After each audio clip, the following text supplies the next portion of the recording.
Guess what? What's up? Bad. We're live. Oh, what's up, everybody? Welcome to the Trophy Room Live. I'm your host, Joseph. Alongside me, the greatest co-host, whoever is, whoever will be, Mr. Kyle Stevenson. How are you, sir? Better now that we're here. That's right. And it's the pre-show. Check a look how we warm up each and every week. We're going to guess the game. That's what we're going to do. We're going to guess the gosh dang game.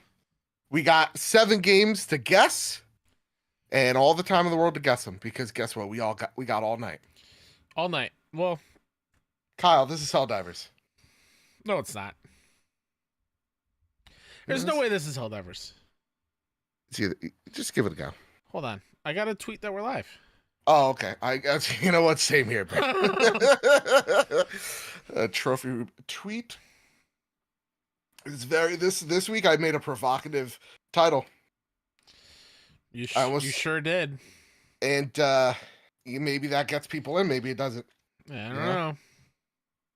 Yeah. It gets the people going. Gets the juices flowing. Let's do this. I'm always crazy at the number that we have on our Discord. I think it's false. 400 plus people in our Discord, the Trophy Room Discord, the best Discord to be in. Says 400 plus people. Let me tell you. Let me start saying hi to people. Yeah, please do. Also, let me be live here. Let me be live. All right, let me pop out the chat, because when I take a look at how many people watch, it gives me anxiety. Pop out the chat. What up, Garrett? What up, Hita? What up, Silkanet? What up, Sindula? What up, what up, what up? I'm ready for the pre-show, says Silkanet. I'm training myself on Guess the Game. Went from 1 to 562. Shit! Silkanet? Oh. How many you get? Like, you get all of them right? You get all of them right? Let me know. Let me know. Let me get this up here. Also, Kyle, I've been talking to some people. Yeah. And because I know you had difficulty tonight because OBS decided to do weird stuff. Mm-hmm. But a lot of people have been switching to StreamYard. I've also heard that, but that is a cost. What if we went from Zencaster to StreamYards? Let me know how you feel about that. Here's just inside. It's not Helldivers. Inside baseball talk there. I don't know if we'll be able to theme it around with our fancy look. Like our fancy. That's the one thing I was a little concerned about. I mean, I'll have to investigate. Yeah, I think it may be some practice, because I know there's a free version you can do. Yeah. And maybe we get to. I don't think the video quality is great. Yeah, on the free.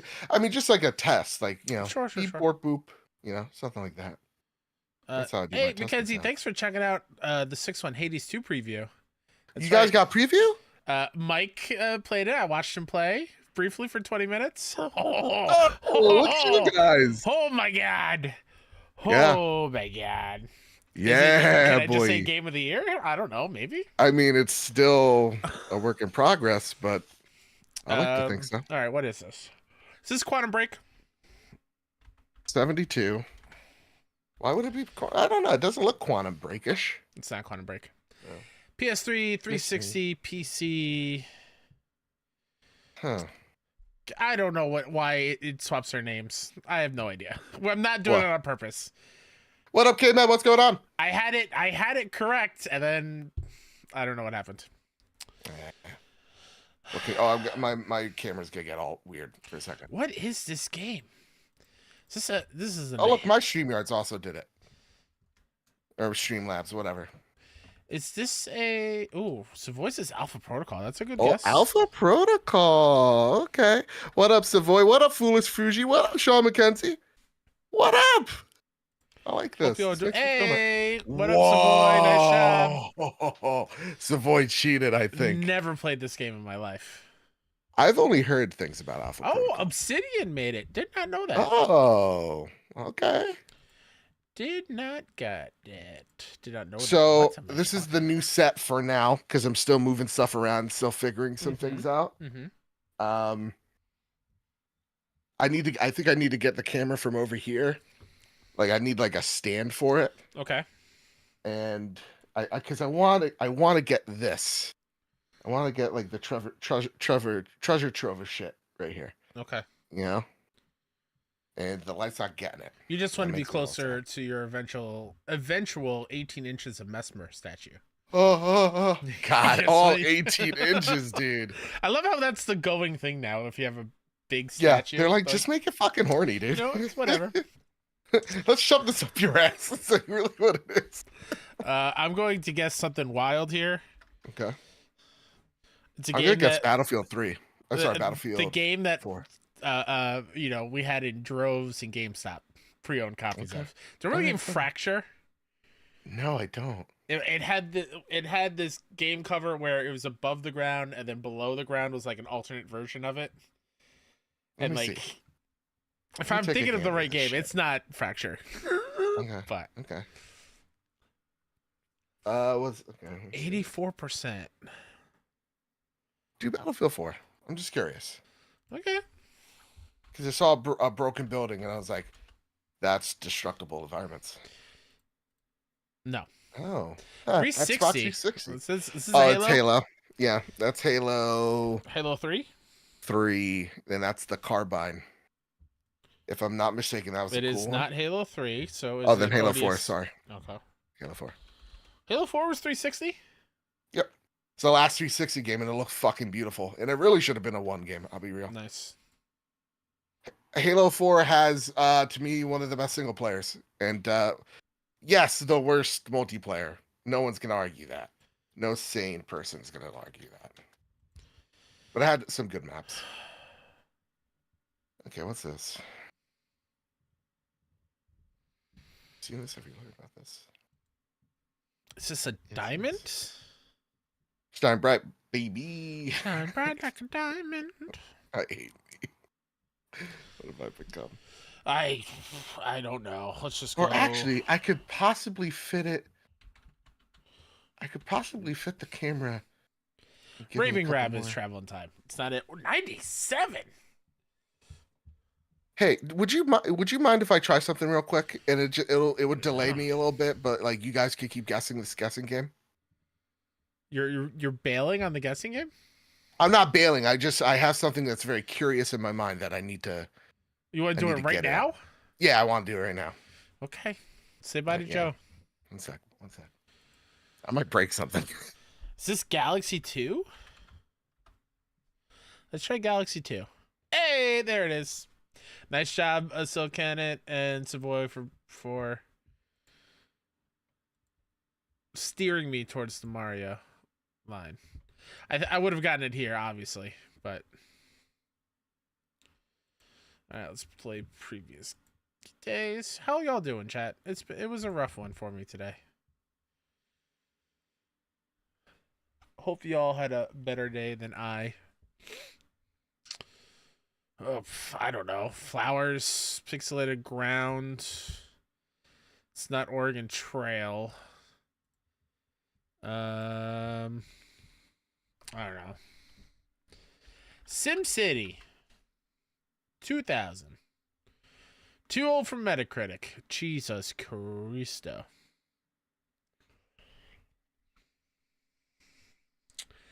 Are we now in first person here? Is this a... Ooh, Jurassic Park on SNES? You know what? I'll try it.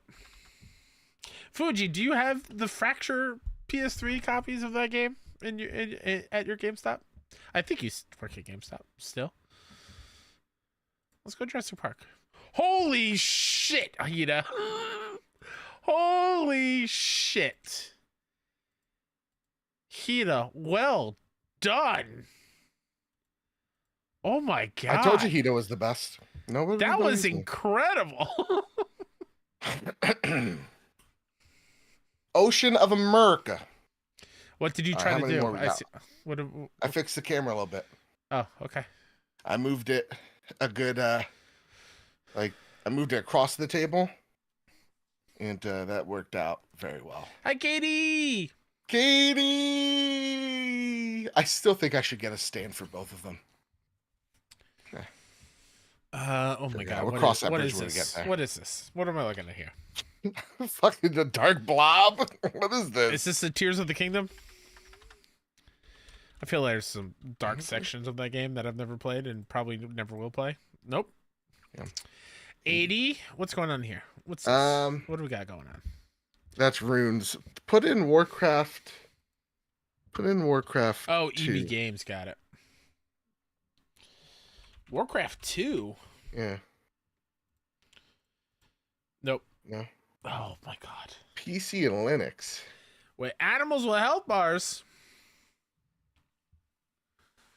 What the fuck? Why does this seem familiar to me? I don't know. This makes me upset. PC only. PC only. Got 80%. I don't know if this is League of Legends, Savoy. No, yeah, it wouldn't be. I don't know. Also, I gotta fix why chat is so delayed. I don't know what's going on here. I don't know. Don't worry about it. That's a next week problem. Exactly. That's the next week. Maybe you could just put this over Solitaire. here. I'm still thinking of fixes. This is Solitaire DS. 28 gold. Can we do RuneScape? I don't think this is too advanced for RuneScape, I think. Like graphically. Am I completely off base? Okay, Matt, I'm also very excited for No Rest for the Wicked. Just do RuneScape. This might be the first one that stumps us, because... Nope. I refuse. It's not RuneScape. Oh, wow, wait. Early access. Released? Wait. This is a recent game? Came out in 2024. This year. Original release in 2019. Yeah, the early access release. Am I dumb? Is this Baldur's Gate? No, because it would tell you... Like, part of me thinks it's Paragon. No. Paragon closed years ago. But isn't it coming back? I don't think so. What came? Huh. We're only 4 months into the year. Right? So, Cannon, I'm trying to find your comment. All you said is I'm 100% sure, but no answer. I'm looking for you. Yeah. Just type it in again. Is it Path of the Exile? But no, that came to other platforms too. So that doesn't make any sense. I'm going to wait for Silkhead because I know we're behind. Yeah. Our chat's delayed a little bit. Because I saw that Silkhead goes, I'm 100% sure, but I didn't see an answer. Paragon didn't look this rusty, right? Have a 300 hours in that game. Whatever game Silkhead is about to drop on us. I don't know. Wolson says came in. I don't know what Wolson is. I don't even know what that is. That's a good. Well, again, we're 4 months into the year. Yeah. A game that did somewhat well, got 80. I mean, 80. That's excellent. What am I talking about? Right. But it's also in early access. Oh, could it? No. Could it be the StarCraft clone? What's that game called? StarCraft clone. So I still don't see the answer. I see Savoy say his answer is League of Legends, PC and Linux. I'm no good for this. And then I see you say I'm 100% sure. Your last message was GG. I got nothing. I'm baffled. Okay. I had to look up the name. I don't think that's cheating. I don't see like the release date. That's fine. But could it be Stormgate? Has that game come out yet? Ooh, I will tell you, no, it has not come out yet because I have it on the IndieCast Fantasy Critic League, and I looked today. You have yet to. It's not out.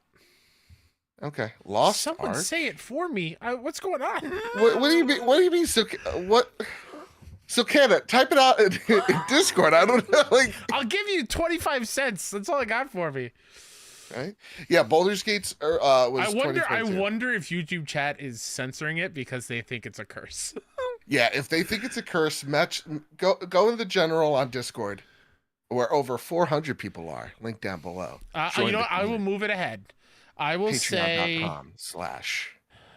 I will say Junk Ops, you Stormgate guys just to see say how- to move on. Oh, there's not even a game. Yeah. We'll just say League of Lisa, Legends. Nothing makes me sleep more soundly at night when Luke is compared to the Pip-Boy.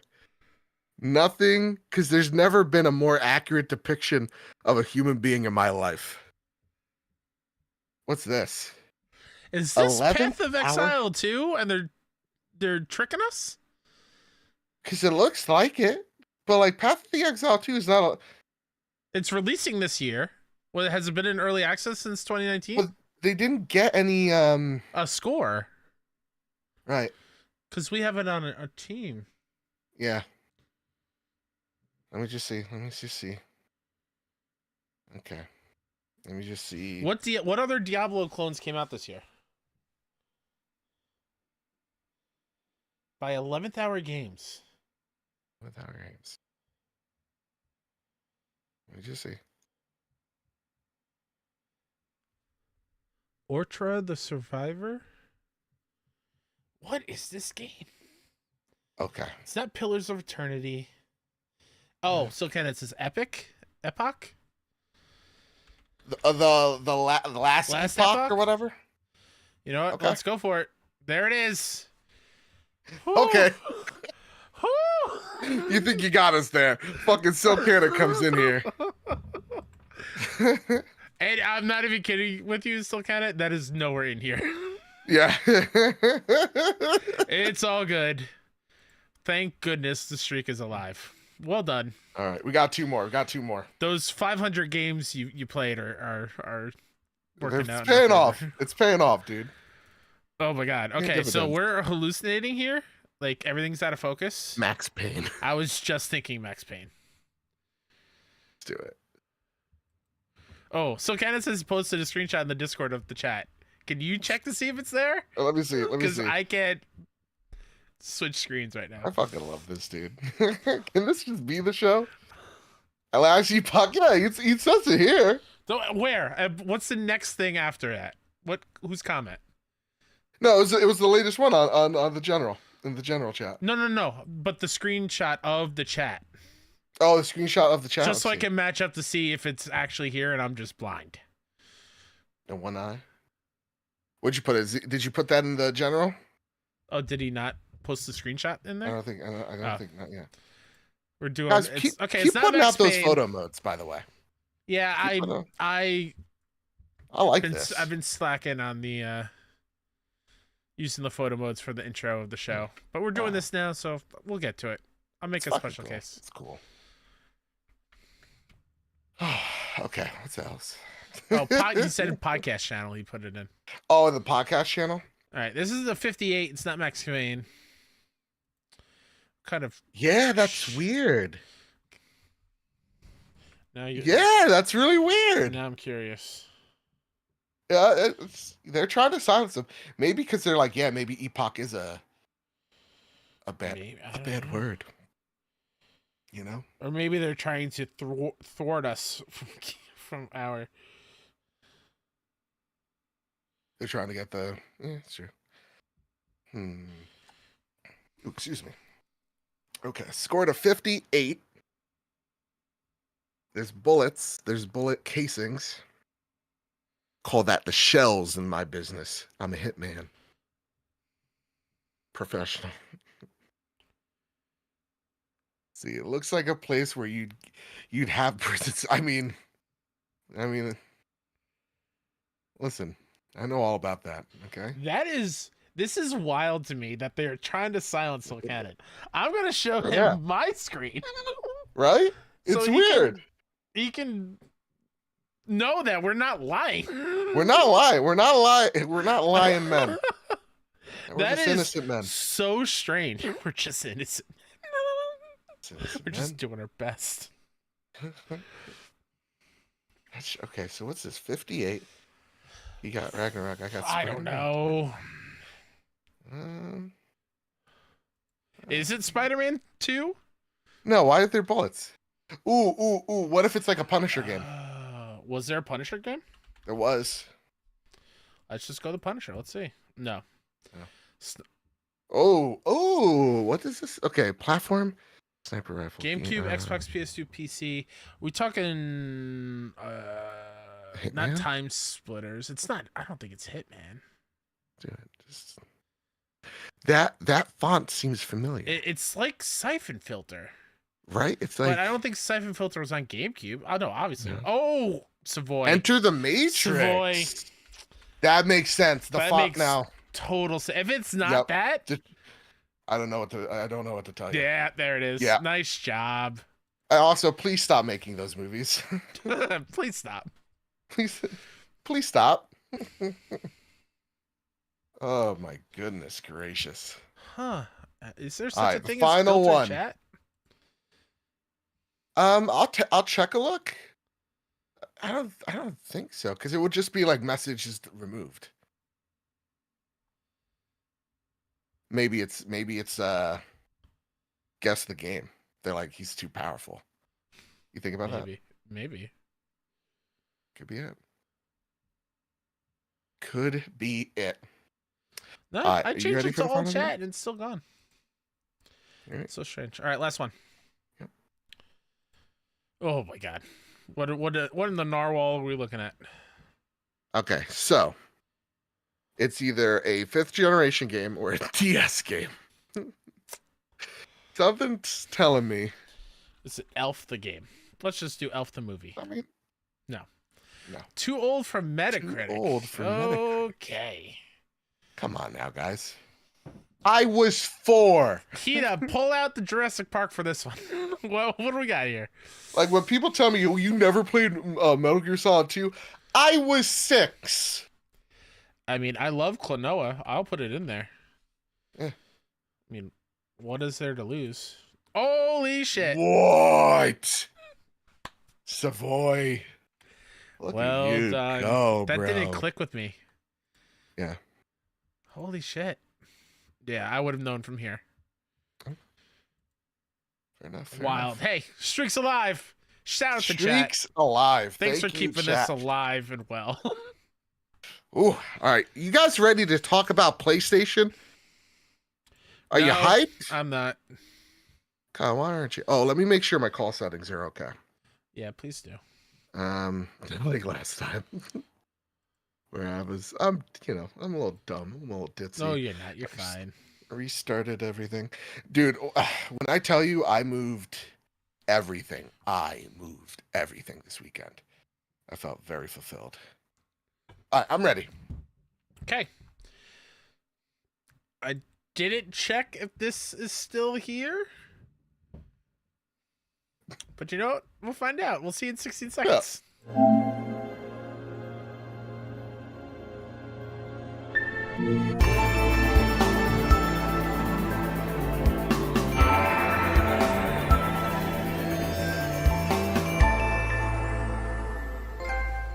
Oh, wait, no longer greatness has arrived. Welcome to episode 372 of The Trophy Room, a PlayStation podcast made by the players for the players. I'm your host, Joseph, aka Mr. Badbit, and it is here where me and my best friend Kyle talk about the latest, the greatest in all things PlayStation. Of course, this week we are chatting about Final Fantasy VII Rebirth underperforming, trophies on our tax machines, PS5 Pro specs, and so much more as we do it live each and every Wednesday night at 8 p.m. Eastern Standard Time on youtube.com/PS Trophy Room and audio services the day after. Kyle, with all that said, with all that out of the way, the greatest co-host whoever is, whoever will be, Mr. Kyle Stevenson, how are you, sir? I botched it. You didn't botch it. You did great. I'm doing I said okay. Kyle before I introduced you. Listen, everyone knows who I am. That's fine. That's fair. That's fair. Or if they How you don't doing, know bud? who I am, I'm just Joe's other half on the trophy room. That's right. So it's okay. That's right. I'm That's okay. what- It's been a stressful That's what I day. write on all my checks. I say Kyle's other half. Oh, Then I'll do a little you hard. still write checks? Yeah, I had to Oh. write one the other day. That's wild. I don't think I've written a check since I was a teenager. Dude, even like back when we worked retail, which is like mid 2000s, when an old person, no disrespect, because you got to respect your elders, but when they put out like the piggy, like the little like whatever like check holder, Uh and they're like, "Let me write this out for you," and we're just like, "What are you doing?" huh. Also, how do I accept this? What do I do? I always gotta call the manager over. I'm like, "Dude, they said that this would never happen." Exactly. You gotta put out this machine and you gotta like trace it over like on, 8 times. on that point, during my very quick lunch break today, Uh-huh. I ran to the post office to get the mail. Yeah. And as I'm in there was an older gentleman sending something, whatever, he was paying for it. And he was trying to talk to the postmaster of, okay, do I hit cancel if I want credit, or where do I put the PIN code? And he tried to cancel, put it in through credit. It didn't work. So the postmaster goes, okay, you need to put it back in and put your PIN code. He just blurts his PIN code out loud. And she goes, no, don't do that. Don't do that. He goes, I don't care. Just do it. My social security is It's like, oh my God. Oh my God. Listen, Kyle, complaining about the elderly is one thing, which I'll do all the time. But we have a starter question that I'm actually really curious to hear your thoughts, because 2023, from what everybody said, is a slower year. But Black Wyver writes in. 2024. Oh, wow. Black Wyver writes in, ignoring my error. A question for the Sony Pony Express. Nay, you're the starter question this week. Hope you guys are doing well. What's your current favorite game of the year so far? Which game, yet to release this year, could be your game of the year? Do you have a game from your backlog that you're hoping to play anytime soon? Take care and have a great week. Kyle, what's your game of the year so far, bud? Oh, man. I'm trying so hard to not name Final Fantasy VII Rebirth. Because I'm not done with it yet. I don't know where I will land when I'm done with it, but I'm like 85 hours in. I think I've got a pretty firm grasp. Yeah. Shout out to Balatro, though. Yeah? I mean, I have 50 hours in Balatro. Like, it is an insanely good, fun time. One of the best roguelikes out there. And who would have known, based on poker, like a poker roguelike, for it to work? It works so well. Yeah. When it comes to games that have yet to release, I mean, the little bit I watched Mike play Hades 2, I mean, what are we talking about here? What are we talking about here? It looks good, dude. And backlog, there's just tons of like smaller games from last year I haven't finished. Like, I need to finish Goodbye Volcano High. Sure. I would love to get back to Season. There's plenty of stuff. Yeah. For me, so far, Helldivers 2. Helldivers 2, man, it just knows what it is. I think how much fun it has with its community and how much it stresses. Hey, don't take it that serious. Don't meta build. Just have fun. Like, that's what this game's all about. This game is an entire satire. So just have fun. Don't treat it that serious. But then at the same exact time, like, the way that they release stuff, it's like they understand how to communicate with the audience, how to set expectations right. And then when you get to the moment-to-moment gameplay, every game's different. It is definitely that, like, one more round type of game. And yeah, I mean, I've put, I think, also over 80 hours into Helldivers. I can't get enough of it. So Helldivers for me would be my game of the year so far. Which game yet to release later this year could be your game of the year? Definitely Stellar Blade comes to mind, because I don't want to give the easy answer, which is the Elden Ring expansion.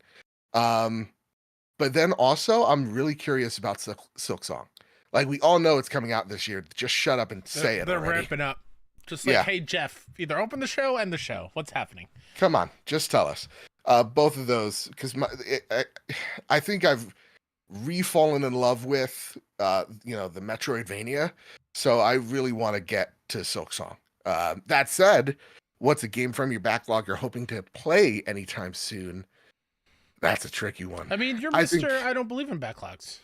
I mean, yeah, but I mean, I got some games that I know I need to finish. So, talk about your Final Fantasy VII Rebirth. I got to get back to that. The mini games I'm going to be real. I really like the game. the mini games are killing it for me. It's like, let me get back to the combat because the combat's really good. It's like the constant, wait, guys, let's F around a little bit. That's getting to me a bit. That's fair. Yeah. That's a fair critique. Yeah. That said, I do want to open the show. I hate doing this, dude. I really do. But we've gotten we got our first bit of hate mail this week. Oh, Literal hate mail. I'm in such a great mood that I will love to hear it. Yeah.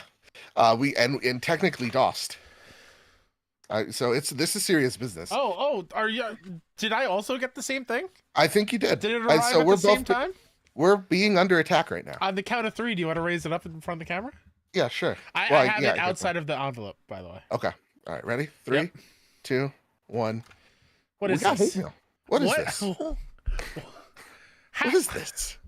How dare you? You know, Jose Martinez of the Nerd Chat. We're in a fantasy critic league versus the Nerd Chat versus the Xbox expansion pass, and they sent us some hate mail that is just truly remarkable, truly disgusting.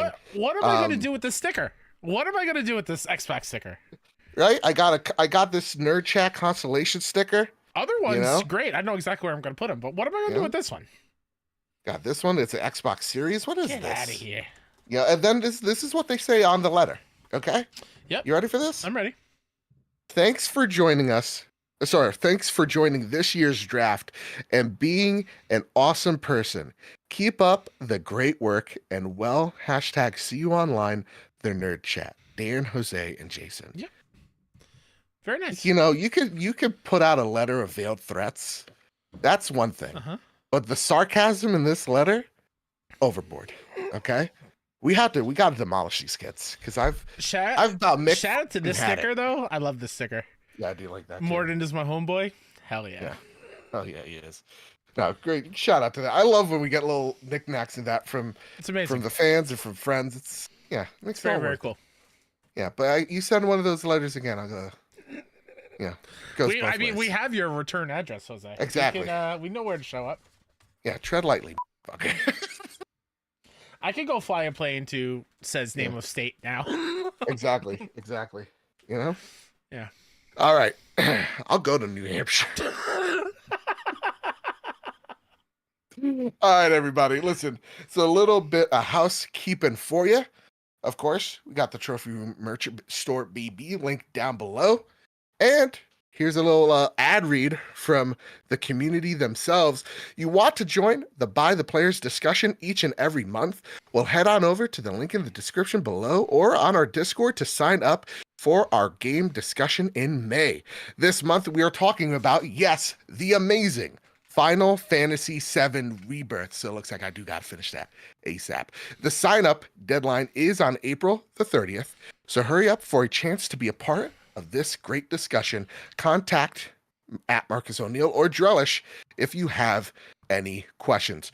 Our last talk about Final Fantasy VII, y'all crushed and I loved.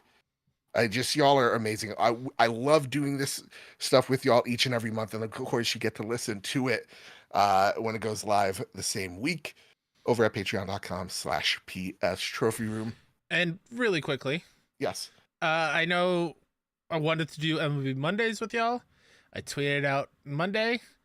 My last remaining USB port on my PC that I used to hook up my Elgato. Yeah, that's dangerous. It's gone. So it just stopped working. So I currently cannot stream any video game for y'all. So until I get a new PC, that will be on hold.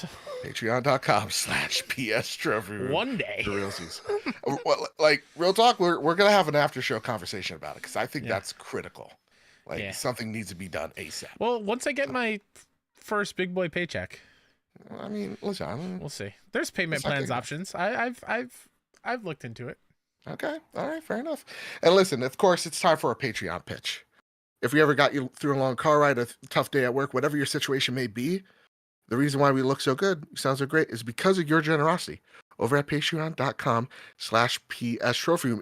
If it's just $1 a month, it really does help us out. And unlike, Amazon Prime, we're not going to charge you extra money to just keep it ad-free. So, there's that. No commercials, okay? That said, I want to thank our premium producers, Josh Grandal at the bronze tier and Amaze at the gold tier. I want to thank our premium members, Todd Burowitz and Toxic. I want to thank our platinum members, Jay Shea, Jedi Master and Cowboy Danger D, Jonas Young, The Green Gorilla Gamer, Chaotic Monkey, Rico Kill 90, Steven Flesh, Strubles and Bits, Bertos Maximus, Chris, Hybrid 748, Matt Valdez, Silk Hannet, Desamine, Jadus Von Metal, Mitchell Gramling, Randy Hale, and our gold members, Cypher Primus, Darth Simon the Pine Man, Jesse Garcia, JB the Purple Monkey, Hyde Indoors, Katie, Kevin Mitchell, Kevin Diaz, Marcus O'Neill, The Red Arrow, Aegis Hermit, Androsor, Astronaut Jr., The Winter Gamer, Robbie Bobby Miller himself, Brenton Zachary, Captain Logan, Final Fan, XZ, Hambone, JB Dillinger, Stone Cold, E.T., Tino Six Speed, N. Johnson, Sean McKenzie, Rick Arrington, Spam and Bamman, Matthew King, Duh, Overlord, Dewani, Raksha, Drellish, Rick Davis, Steph Midler, Samuel Nestling, and Maximum Carnage. Oh, and Solo, and the Lord Commander James Suddy. Thank you all so much for your patronage. And I almost forgot someone else because they literally just became a member today. And I gotta get the list out of here. I gotta complete the list. Devontae Johnson at the silver tier. Thank you all so much for your patronage. And with all that said, and with all that out of the way, it's finally time to square up the news. First bit of news that is getting squared up comes from Zarmina Khan over at PS Lifestyle. Zarmina writes, Final Fantasy VII Rebirth sales reportedly aren't going too well. Final Fantasy VII Rebirth sales are underperforming, according to Daniel Ahmad, Director of Research and Insights at Nico Partners. Square Enix has yet to release official sales figures, but citing reports from the quote-unquote usual data trackers used by firms, Ahmad says Rebirth is well behind its predecessor, FF7 Remake. In a response to a Twitter exchange regarding FF7 Rebirth, in which a random user brought up the game's sales, Ahmad said that Rebirth is selling, quote, about half of what Remake sold, end quote, within the same time frame. The veteran industry analysts also theorized that Rebirth will have a quote-unquote weaker tail. However, this may change if Sony releases the game as part of PS Plus at some point. There are a couple of widely accepted theories about FF7 Rebirth's slower sales in comparison to Remake. For starters, Remake was released towards the end of the PS4's lifecycle with a massive install base, and it was also the first entry in a highly requested remake of a beloved title. Not only is Rebirth a direct sequel to Remake, it's also only available on the PS5. Additionally, Rebirth released in the midst of a global lockdown due to the pandemic, during which gaming skyrocketed at an unprecedented rate. Ooh, she kind of hit it out of the park with that one. But Drellish writes in, greetings, gents. Here are my 5 cents about the Final Fantasy VII Rebirth dilemma. Critics love it, but sales are down, especially in Japan, and I think it's because of the smaller PS5 install base compared to the PS4 Remake's launch, and perhaps lingering fan reservations about the narrative changes. I know Square Enix is exploring solutions, including growing the PlayStation 5 user base or releasing Rebirth on other platforms like PC. I'm not totally sure how Japan could be saved. We mustn't forget that the current economic reality today is very different from that of when it launched of Remake in 2020. Plus, we are inundated with big games. So my question to you guys, to maximize sales, should Square Enix prioritize growing the PS5 user base, or should they be releasing Rebirth on additional platforms? This decision could impact Rebirth's performance, but future titles as well. It speaks volumes to keeping a small window between PS5 exclusivity and a broader platform launch. Kyle, your thoughts, sir? What do we do? Final Fantasy Rebirth. Listen, even with my reservations about some of the mini games in this game, the game's still terrific. Yeah. But I think one of the many criticisms is like, yeah, there's just so many games to play right now. I think that is definitely a thing. So I don't know. How do you, if you're Square Enix, like fix this situation? What would you do, Kyle Stevenson? Man, what would I do? I would tell Square Enix to chill out. Even though we haven't heard from them about sales numbers, whatever, but like, I'm already preparing for them to say that it didn't live up to their expectations, because their expectations are sky high on everything. And Yeah. then they were like, Excuse me, sorry about Guardians that. was a failure, Tomb Raider was a failure. Like, get out of here with that nonsense. Just because it didn't live up to your high, expectations, it's still a very well made game and sold pretty well. Yeah. I agree that I think the biggest reason why it's not so high is there were a lot of PS4s out there.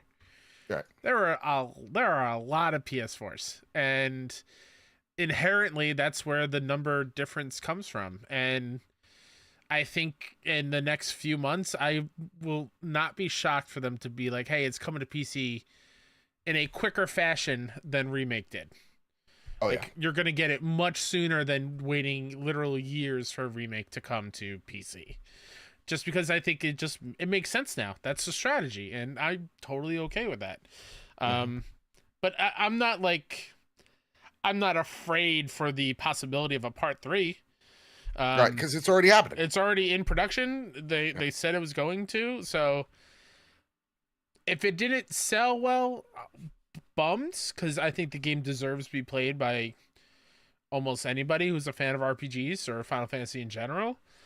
But it's not the end of the world. And yeah, I'll save that topic for another thing.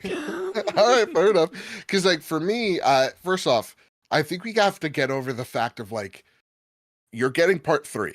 Like Square has already said it. Yeah. PlayStation's already said it. So like, we don't have to worry about part 3. In fact, Square wants part 3 out sooner rather than later. I think that's a really great thing to see. AAA development going, hey, we can actually push the sequel out in 3 years. Awesome. So like, as a fan, I don't think there's any worry to be had because you're still going to get the completed saga. Mm-hmm. Is it a bummer it didn't do well? Sure. Like, because they deserve like some sort of success financially for the product that they made. Absolutely. I mean, look at like Dune Part 2. I know I'm going to keep ringing this bell. I think it should have made $1 billion. It didn't. It's fine. That movie still made the sequel's greenlit. So like, why do I care beyond that? That, it does, it makes $1 billion. Like I genuinely don't care that much. That being said, and again, that's a fan perspective. If I'm Square, it just goes to show like signing those type of deals where it's like multi-game, decades plus long deals are not a good move to do.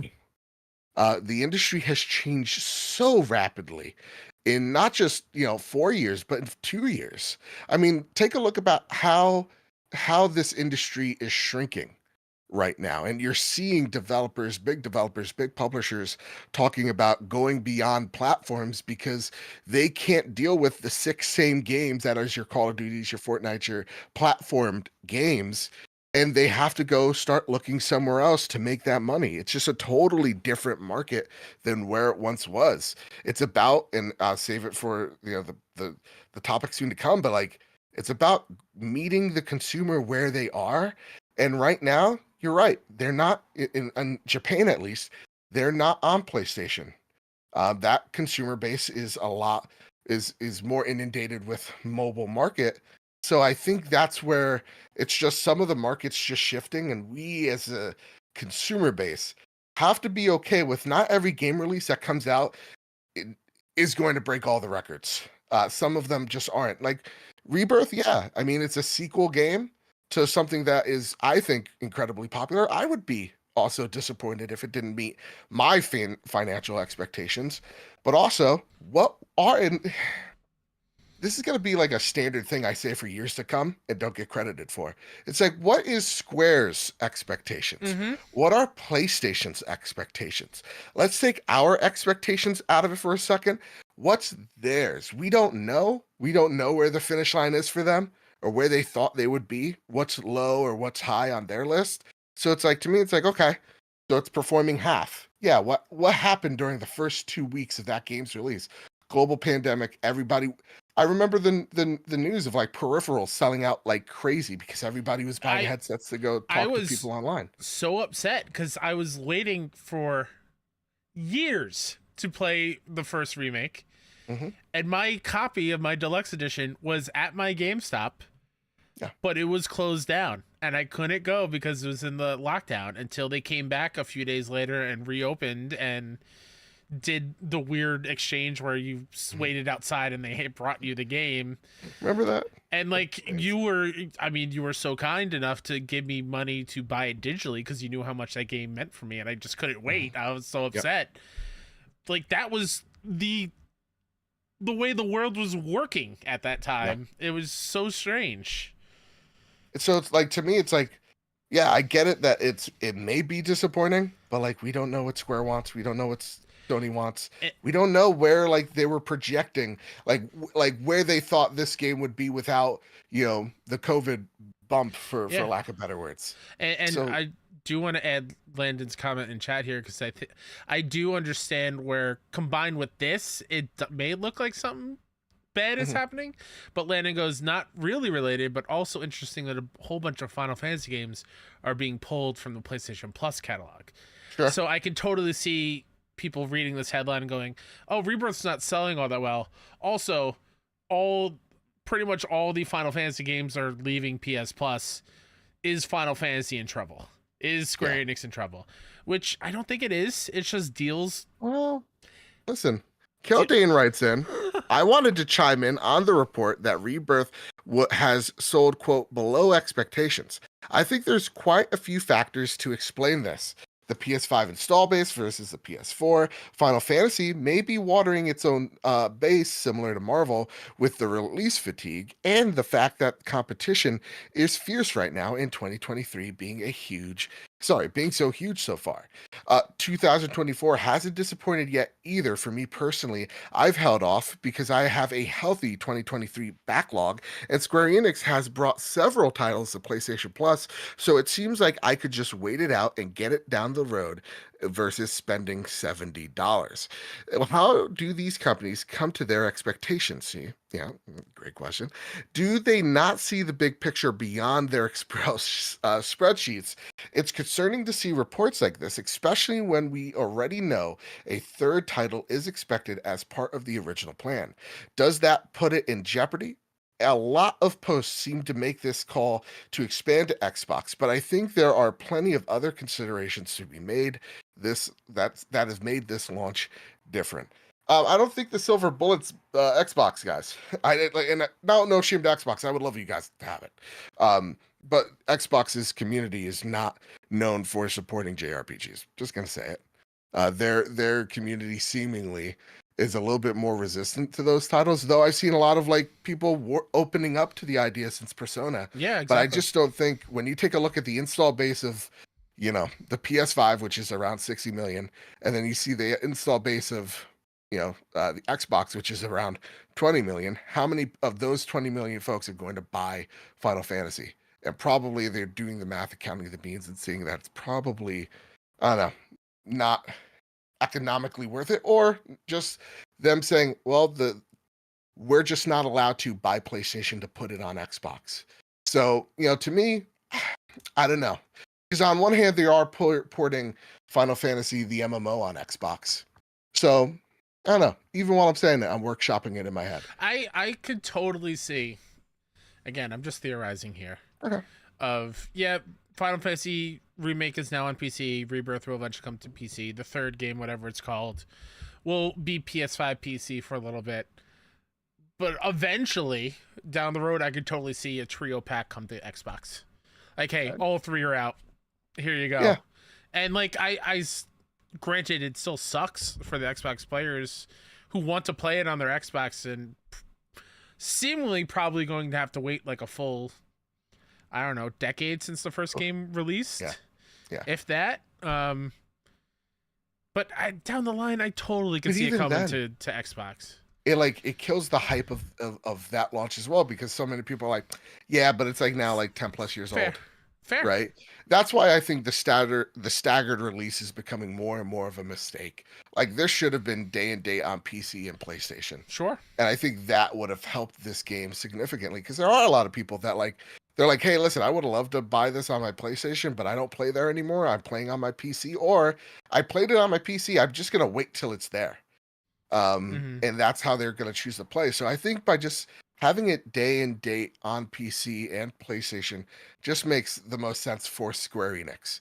And yeah, who knows? Maybe somewhere down the line, I know PlayStation has scooped up the rights to 7 exclusivity wise. So Mhm. yeah, that's probably not coming, but I bet like Xbox is probably footing the bill for whenever.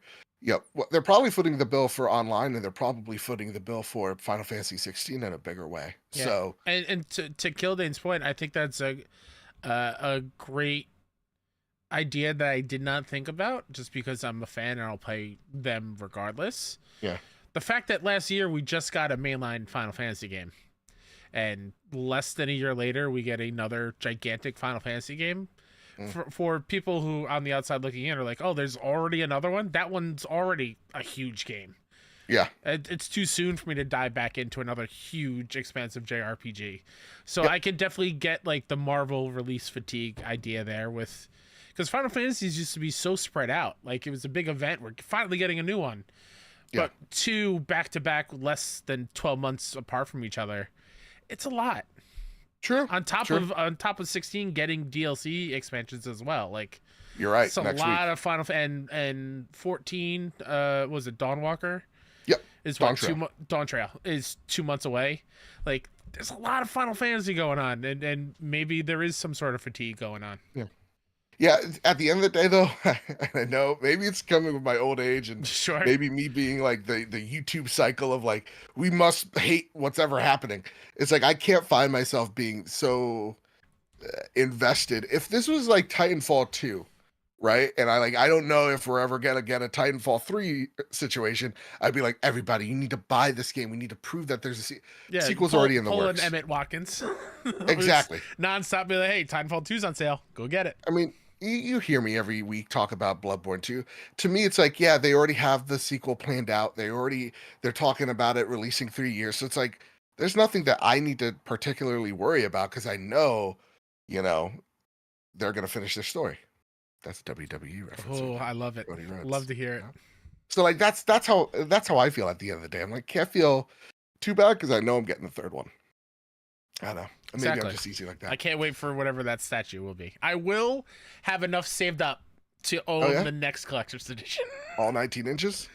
It's gonna be 24, baby. They're upping it up. Oh boy, it's girth. They've added girth to the statues. All right, Kyle. It's time to get Oh, really boy. upset about PlayStation and PC for the 18th time. I'm gonna kick someone. I'm gonna kick a wall. You ready for this, Kyle? I guess so. Tom Ivan over at VGC writes, PlayStation is officially bringing trophies to PC. Players who sign into their PSN accounts on PC will be able to earn trophies.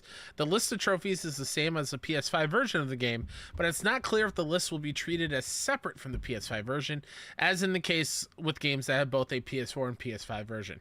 The game will be released on PC on May 16th. A new PlayStation PC... Hold on. What Gotcha. game are they talking about? Oh, Ghost of Tsushima. Ghost of Tsushima. Will be released on May 16th, the director's cut. A new PlayStation PC overlay will also debut with that release. Quote, Ghost of Tsushima's director's cut is the first PlayStation title on PC that uses a new PlayStation overlay, which includes your friends list, trophies, settings, and your profile, explained Nix's Software's Julian, oh boy, Huge Brex? Julian, I'm so sorry. I butchered that. My apologies. This feature is available on Windows PC and will be accessible from the in-game menu or for keyboard players by pressing the Shift and F1 shortcut on your keyboard. While playing the game, you can earn PlayStation trophies just like on PlayStation consoles. Ghost of Tsushima Director's Cut on PC shares the same trophy set as the game on PS5 consoles. In addition, the PC version will also have full support for achievements on Steam and the Epic Games Store. To make use of features like trophies, friends lists, and crossplay, you can sign in with your existing account for PlayStation Network or create a new account. The use of PlayStation Overlay is optional for both the single-player experience and Legends mode, end quote. The addition of trophy support was first rumored last year following the addition of PSN support to Marvel's Spider-Man Remastered on PC. While the game does not feature trophy support, it offers players in-game rewards in exchange for linking their Steam and PSN accounts. While PlayStation Studios games on PC, such as God of War, Horizon Zero Dawn, Days Gone, and Spider-Man Remastered, can be played without the need to sign up for a PSN account, this isn't necessarily the case with Xbox Game Studios titles, which requires an Xbox Live account for some games on Steam. Sucker Punch and Nixes have also released the system requirements for the game, which includes support for ultra-wide monitors with support for 21:9 and 32:9 resolutions. 48:9 resolutions and triple monitor setups are also supported. You're muted. How dare you correct me? Man, to see everybody's reaction to this is sure crazy. You're telling me I'm able to get a crazy third pills? I'm gonna be able to get a third platinum in Ghost of Tsushima, and you guys are here waving around your arms, going, "It's devaluing PlayStation." Shut up. Kevin Ainsworth writes in, "Does PlayStation adding trophies signify to you another step towards the inevitable day and date, releasing maybe even a PlayStation specific launcher?" Yeah, launcher's coming, guys. We've talked about this back in 2020. Them putting out those documents, hiring people in 2021 for this type of like PC launcher, design. So like, it's coming. The PlayStation launcher this is probably the first baby step into it, and it's offering quite a bit. It does very much resemble whatever that of like the Xbox Game Bar. Except hopefully this one doesn't crash as much because it offers less features. But like, to me, this is awesome because this is another way of linking the PlayStation ecosystem together, where it's like, hey, if you're playing on PC and you'd like to jump on over to the console side, everything's linked together. I don't know, y'all. That sounds pretty cool to me. Yeah. Yeah, like I think there's more important things to be upset over.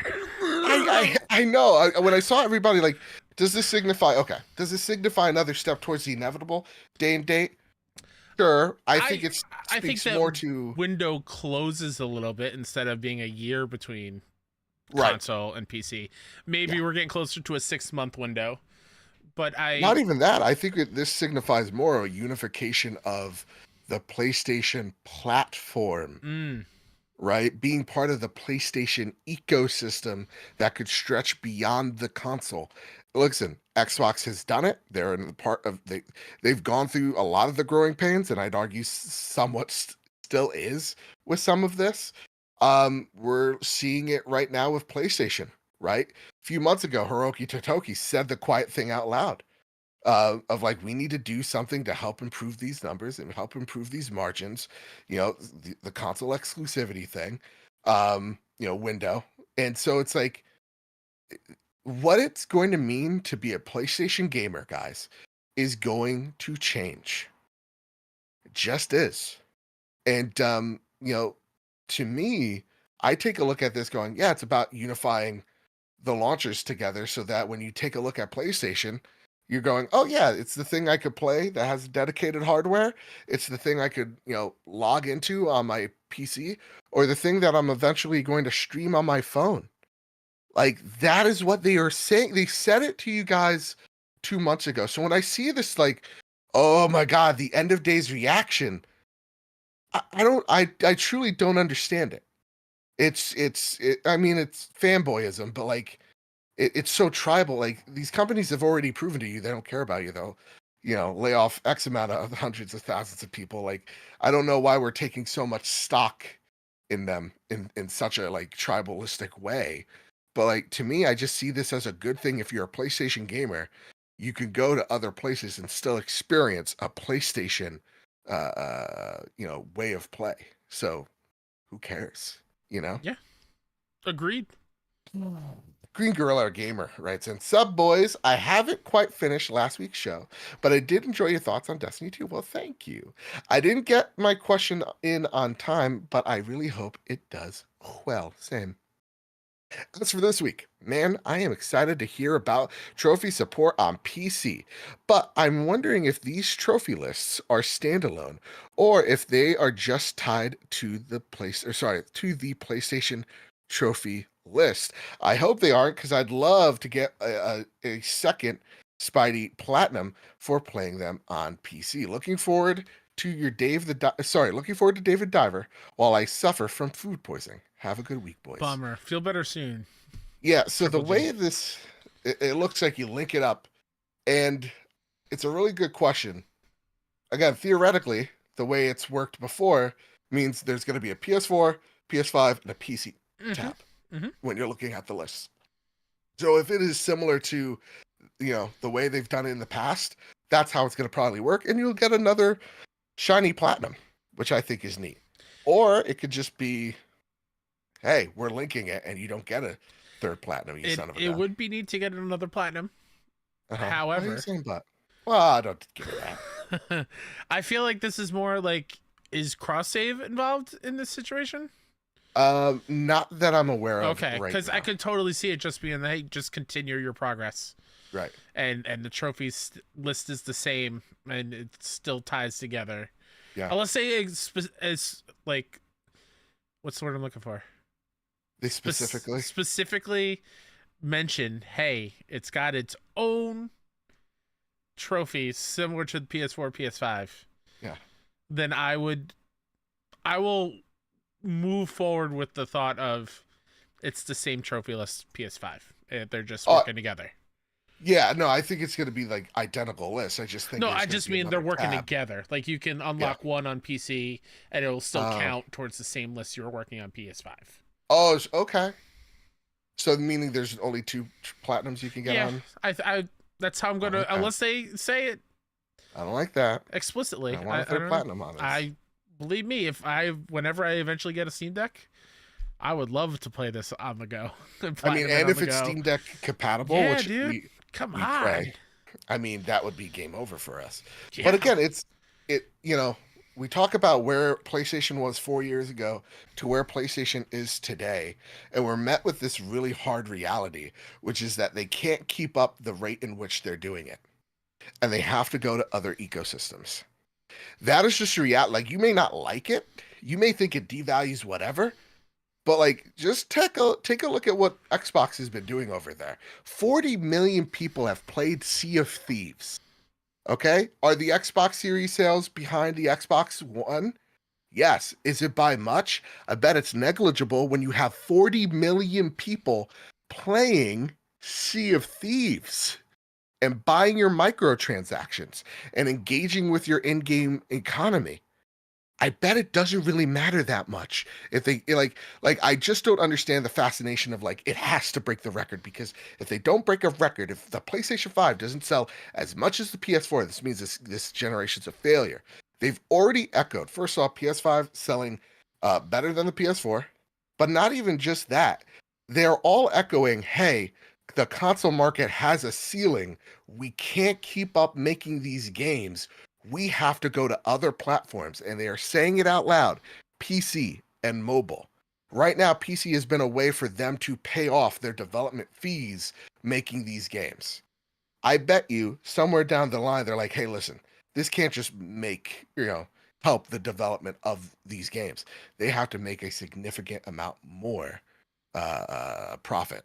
And yeah, they're going to be lowering that window of, whether it's a year, whether it's 6 months, and whether it's like a Helldivers, day and date. Again, I argue this. What the hell did Helldivers take away from you from it being a PC and PS5 launch?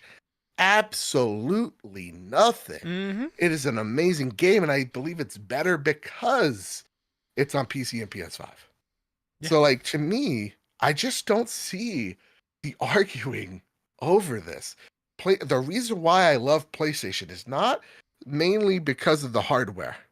It's not even just because of the controller. My main reason as to why I love PlayStation are the developers, because I believe PlayStation is one of, if not the best publisher in the business. It's because to me, they make the best games, the games I want to play.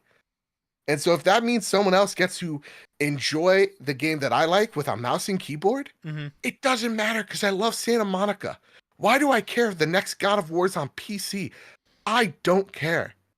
I just want to play the next God of War. I really don't care how I do it. We have the capabilities to play it ourselves because we bought a console. When it comes to PC, oh well, I'll be playing on my console. Have fun, PC players. Yeah.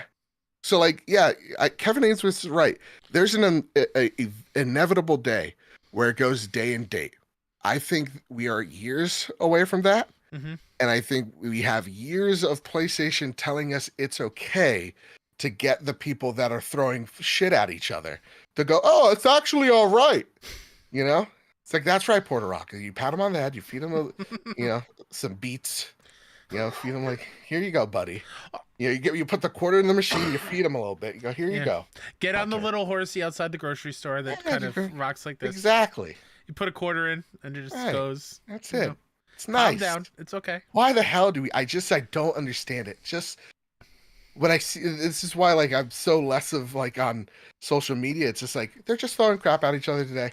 Yeah. What's the crap gonna look like this week? Who knows? Who cares? I just want to play my video games. And again, it's about unification. To take that whole rant, it's about making sure that PlayStation is in front of the screens of the consumers. That is going to be the big focal point in the next 5 to 10 years. I'm going to be 40 when this all happens. We got time. I'm slowly dying. We all are. Mm-hmm. I don't know, man. Anything you got to say about this? I'll be podcasting with you from a nursing home. Like, what's on the docket today, Joe? I don't like, someone in chat was like joking around. I think Logan was like, well, enjoy your, Xbox. You're making a PC for your Xbox 6. Yeah. I have no point to like own my Xbox. I'm selling it for a PC so I could play my Xbox games there. I could play my cool indies there and have an awesome editing, machine for this show. Mm-hmm. Yeah, of course I'm going to do that. And I need more space for dumb trophies that I don't need. Also, hey, maybe that one day I have the PC PlayStation launcher and I don't need the console and I don't do that, right? I don't buy the PlayStation 6, but I have the launcher there. Mm-hmm. That's awesome. Yeah. It's great. On the note, because I feel like this fits in. This is a tangent conversation. This whole thing's been around. I'm just sick of the conversation. No, you're fine. Just because I don't know if you played it yet. I definitely haven't. I just want to shout out Xbox for giving us a code to Grounded to check out. I was about to make that joke. Yeah. Hey, PlayStation, take notes. I don't know. And they're like, somebody make content, sees value on us. Yeah. It just so happens to be the green brand. Yeah. Your opposition, quote unquote. I don't know. It's just we really, the long rant aside, we really have to be comfortable with the idea. Because the industry is moving in this direction, whether you like it or not. It's moving in that direction. They're telling you right now, Gen Z does not care about consoles. And in a few years, the console is going to be less and less important. Because they're seeing it plateau generation in, generation out. They need growth. It's capitalism at the end of the day. They're trying to find the next sector. And most of these kids are playing where? On their iPads, on their tablets, on their phones, on the PC. They don't care much about the brand anymore. And if you're making the next God of War, that's going to break, the graphic fidelity that you always want. Well, you're going to have to make a sacrifice. And that's it. At the end of the day, I've come to terms with that. With reality. And it doesn't bother me in the slightest. I'll play where the PlayStation games are. And end point, end rant. I don't know. I love how you took my tangent and just was like, slept it aside and all right, let's get back to it. I get it. No, I get it. It's just tiring. It's the same old shit, different week. Yeah, it's like, guys, like, this is cool. I don't understand. It's funny to laugh at the crazy lunatics who axe kick computer desks because Horizon was coming to PC back in the day and raging about it. But like, I just see them and it's just sad. Yeah. Just like I see it in chat, Silkana and Nisa, just enjoy the games. Y'all. Yeah. We're living in a golden age of video games. There's tons of fantastic games coming out every single week. Celebrate the people who make them instead of the platform you play on. Right. Like the platform, and listen, we're a PlayStation show. Yeah. Obviously, we enjoy this ecosystem more, but we're trying to do it through a healthy lens. Yeah. Of like, the other places are there and they're great too. Even if we don't prefer them, it's like, they're great. Like Nintendo Switch is rad. I don't own one, but it's cool that it exists. Yeah. I can't get upset anymore. I really can't. Nope. I don't have the time for it. Yeah. Video games are cool. Yeah. And you know what? Let's talk about something that I'm gonna buy that's PlayStation related. Absolutely, I'm gonna buy it too. It doesn't I'm matter. a sucker, guys. I'm a dumb sucker. Are you kidding me? We just spent the Xbox next- sucks, guys. That was a big joke. We just spent the last 10 minutes saying Nintendo? doesn't matter where you play your games. It doesn't Yeah. matter the type of hardware that runs it. And here we are about to say, oh, we're gonna buy this day one. Yeah. Nintendo, more like Nintendorks. PC? Are you kidding me? I'd rather eat my shoe. That's a fart noise. All right, let's talk about the PlayStation 5 Pro. Michael Howardent over at PS Universe writes, PS5 Pro enhanced label targets 60 FPS games. Ultra Boost mode also planned to make old games run better. Yet more details on Sony's as yet unannounced PS5 Pro have come to light in a report on The Verge, which claims that the hardware manufacturer is working on an Ultra Boost mode for the new system to ensure older PS5 games run better on the system. The main feature, however, will be the PS5 Pro Enhanced label for an overall dramatic increase in performance.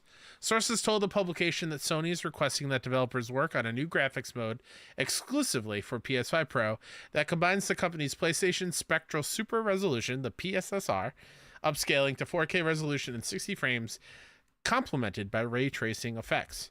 The Verge report suggests that we could see PS5 Pro enhanced titles which run between 1080p to 1440p at 30 frames on the standard PS5 and between 1280p and 2160p on the PS5 Pro at the same frame rate. Developer would have the option of enabling ray tracing effects and qualify for the PS5 Pro enhanced label without boosting the resolution or frame rate. However, it is reported that the PS5 Pro enhanced label will not be offered for games that simply run at a more stable frame rate, nor will it qualify for the label if it runs with a variable resolution. You can read more about stipulations for the PS5 Pro enhanced here, so go check out Michael's article. Meanwhile, the PS5 Pro Ultra Boost mode will help VRR modes run at a higher frame rate, so they still benefit from improved performance on the console, even if they haven't been updated. It's revealed that Sony is looking to have every game submitted to certification in August to be compatible with the PS5 Pro. However, journalist Christopher Dring has reported that some developers are questioning why PS5 Pro is even happening, as they haven't made the most out of the standard console. The PS5 Pro is reportedly set to launch in late 2024 and is known internally as Project Trinity. Like in The Matrix? You think that's from The Matrix? Anyway, jokes aside. I'm pretty sure the Holy Trinity came first. That's probably, well, maybe, you know what? The Father, PS5, the Son, PlayStation Remote Portal. Play. Or, sorry, Portal. And then the Holy Ghost, PlayStation 5 Pro. And Judas is the PSVR 2. PC. No, it's PC. It's about to stab us all in the back. Fair. It was a facade. Fair, It was fair. a facade, I say. No, and it goes back to the conversation we're talking about. Where would I rather game? On a console, but also at the same exact time when I'm playing on a console, I like it to be the best version it could be. Mm-hmm. So I know I'm a big dumb idiot. We've talked about this, like when we had Kevin on the show. I'm gonna be buying this day one. Sure, I want to see the best looking thing while being on my recliner. Right? I'd rather not be sitting behind the desk for most of my gaming. I'd rather be nice and comfortable on a nice little chair where I get to kick my feet up and drink pina coladas. So for me, fancy living, this makes sense for me, right? I'm excited by this. Yeah. I want to know what you think of the PSSR being a selling point for you, because apparently this machine learned code makes games run at 4K natively. Mm-hmm. So like if you're a PlayStation 4 game and you're stuck, you're I don't know, a God of War and you're stuck at 1440p, no longer God of War, no longer. You're at that 4K threshold now. So this seems like a great thing for backwards compatibility. I don't know. What say you? What do you think? Do you think that's the killer app? Does that get you the most excited? Or is it what like everybody at Push Square voted for, which is like the most important thing to us, is that 60 FPS? I think the most important thing is just the ability for developers to have their own Insomniac performance mode. Yeah. Where it is 4K 60 frames with ray tracing that Insomniac has put in to, I think, every PS5 game they have now. Mm-hmm. Eventually, maybe not at launch, but eventually you'll get it. Like, that blows my mind. You get the Yeah. best of both worlds, and if every game can do that, that is the game changer. It Okay. is to have everything, the full promise, right? You get the people who love high frames, and 60 frames is the standard. Anything else is Stone Age to them. Mm-hmm. We got you covered. If you want amazing visuals at the highest fidelity possible, we got you covered. If you want the environments to get all the details and the shadows and the lighting and see super well in dark places and super well in light places, we got you covered. Like, I feel like that is the game changer here. It's a additive. It is a plus that backwards compatible games will now be able to look the best that they ever have. Mm-hmm.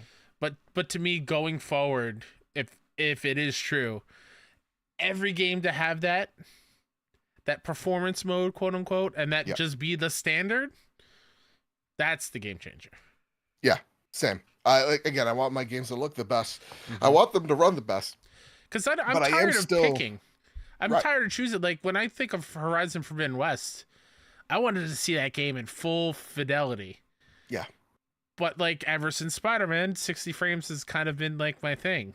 And that's been the problem, is like people are like, we're tired of choosing. Whoops, I pushed my mic away. We're tired of choosing. And I think a lot of people are burnt on the promises of the PS5 and the Xbox series, because these were supposed to be the consoles that we didn't have to choose. They were going to be the most powerful things ever, and ray tracing. We don't even know what that means, but we're excited. And now that we know, and we're like, actually, yeah, who gives a shit if I see a reflection on a puddle?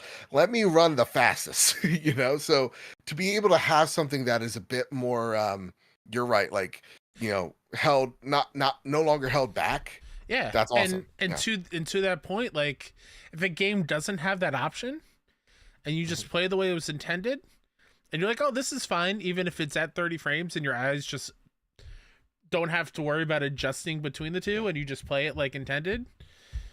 That if that is at the highest quality possible now, and that's just it, there's no more bickering. There's no worry. There's no need to be like, oh, that game's bad because it's, you know, subpar frame wise, whatever. Oh, like, 30 FPS. Oh, I'm better than you. Let me go, you know, go drive away in my Corvette and pick up my hot, totally real girlfriend from college. Whoa, Rebecca. Rebecca Stamos, John Stamos's younger sister. Oh my goodness. I'm trying to think, what is the game recently that I played? Was Alan Wake 2? Did that have an option?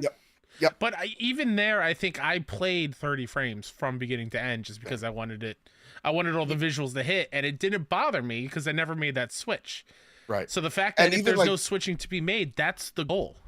Even sometimes with the performance mode, there's still compromises. Like in Alan Wake, it was like, yeah, it's negligible. Like you're kind like it's not true 60. Sometimes you're hitching. So like that's the only time where I get like bugged out is when like the game hitches. For example, Dragon's Dogma, everybody says runs like shit, but like when I was playing that game, I'm like, yeah, there's some weird hitches here and there, but I don't notice it that much or that often. And maybe I was just like maybe I was the control study there, but like for me, I want something that is like, hey, listen, if I put performance on, I better be getting 60 FPS, right? If I'm putting, cinematic mode on, I better be getting 4K. None of these half measures anymore.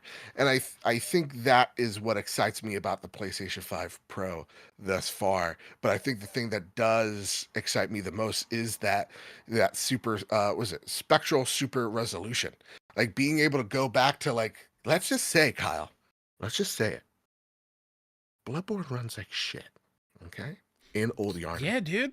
If you're telling me it's gonna run a bit better, and I'm not going to get 15 frames in Old Yarnum, and it's up to 4K just via machine learnt.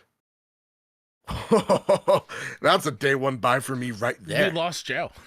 Exactly. Forget any new games to come out. He's back to Bloodborne. I'm there. And it goes back to the PC thing. Joe's just a Bloodborne content creator now. No, yeah, that's it. And it goes back to PC. You put Bloodborne on PC. Do you think I care?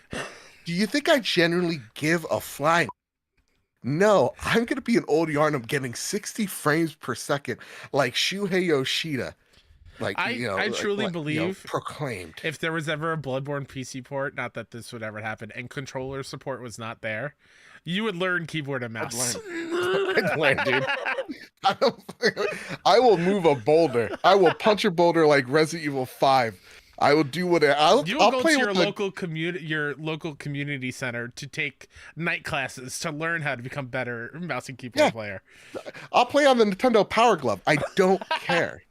Again, to me, at the end of the day, like PlayStation is just PlayStation because I'm playing the PlayStation game there. Ooh, sounds like a great time to me, and it sounds like this is what I would prefer it to be. Honestly, again, I prefer to play on console. I prefer to get the best of what I'm buying. So like, this is great. I'm just scared of the price tag. It really Yeah, what do we think it's gonna be at? I don't know, but you're doing the little fizzy again. Again, you're on one last USB cord. Patreon.com/PS Trophy Room. This is we're getting a little concerned. We need to get this better? PC. Let me see. Nope, getting worse. Try it again. Let's try it again. Let's try it one more time. Uh-oh. They're like, you know what? Maybe they do need ads. You know, maybe there is a 4 hymns right here. Whoa, even worse. While you figure it out, Kyle threw his hat, his headphone, trying it again. Maybe you need to do it from. That's how I was saying it. Maybe you need to go from the other angle. You know, like go through the other side. Let's see. He's figuring it out. It's like prom night over there. He's figuring it out. Hey, Kyle Stevenson from the Trophy. Are we good? Yeah, there you go. That was just Shuhei Yoshida saying, you know what? Too much PC love in here. We're going to turn off the lights for a second. You're doing all right, bud. Video watchers, that was a real scream that I did that you didn't hear. My sister and my nieces are probably like, what is going on down there? I screamed extremely loud. The frustration. We're going to see one of the girls come in. Kai, you all right? I'm fine. We've never seen you like this. All right. So listen, that's the PlayStation 5 Pro talk. I'm excited for it. I'm a sucker. I'm going to get this day one. Do you need to? I don't know. Where do you prefer to play? Yeah. On console? On PC? Yeah. On mobile? Because you're not loved? Question before we move on. I believe if someone games on mobile that they are not as loved as someone that is on console. I truly believe they definitely waited overnight to get an Ouya. No, like they're they're not the favorite kid. If you want to find out if you're the favorite child or not, just look if you have a PlayStation 5. And if you have an iPad instead, oh boy. Before my mic went out, I did ask how much you think it was. Okay. If they're smart, $600. Okay. 2. Yeah.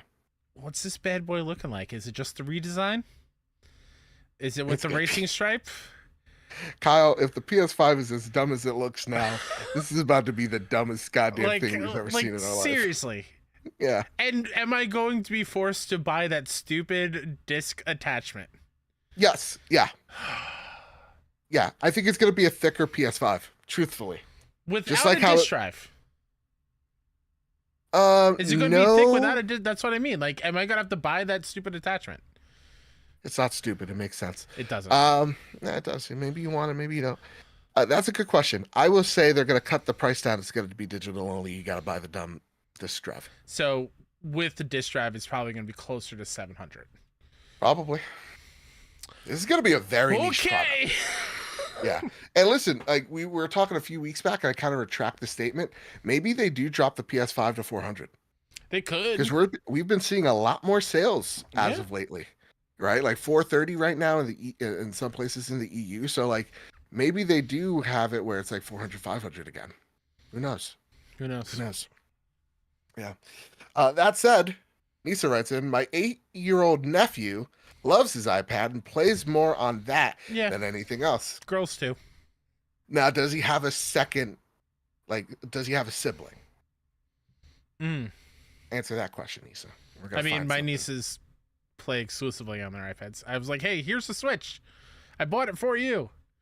Nah. And again, they're playing more PlayStation though. They're getting into it. Good. Good. You're teaching them right. But like even then, you're seeing it firsthand, Kyle. They truly don't care. So like while we yell at the sky, it's like Exactly. I'm just used to it. It's like this is the future. I don't know. I've come to grips that I'm old. You know? Mm-hmm. No. Okay. Okay. Fair enough. Fair enough, Nisa. Most of my siblings have a Switch. All right. Fair enough. Nisa, you have a job to do. All right, Kyle. It's time for the flashies, right? Gotta go fast. Gotta go. I'm gonna get so much hate mail for what I said about not giving a shit about where you play. Bring the hate All mail. right. We already got the worst kind. We got Xbox stickers. What is this? They're gonna yell at me with like, actually, the Xbox is sold this amount, and I don't care at all. You know it's a slow news week on the trophy room if I'm talking about sales of the PlayStation 5. I've said this before in the past, but I need to say it now. That's how you know, oh, is it a slow news week? Do I need to tune in if it says PlayStation 5 hits this amount? No, you don't. All right. For me, though, please listen. Right.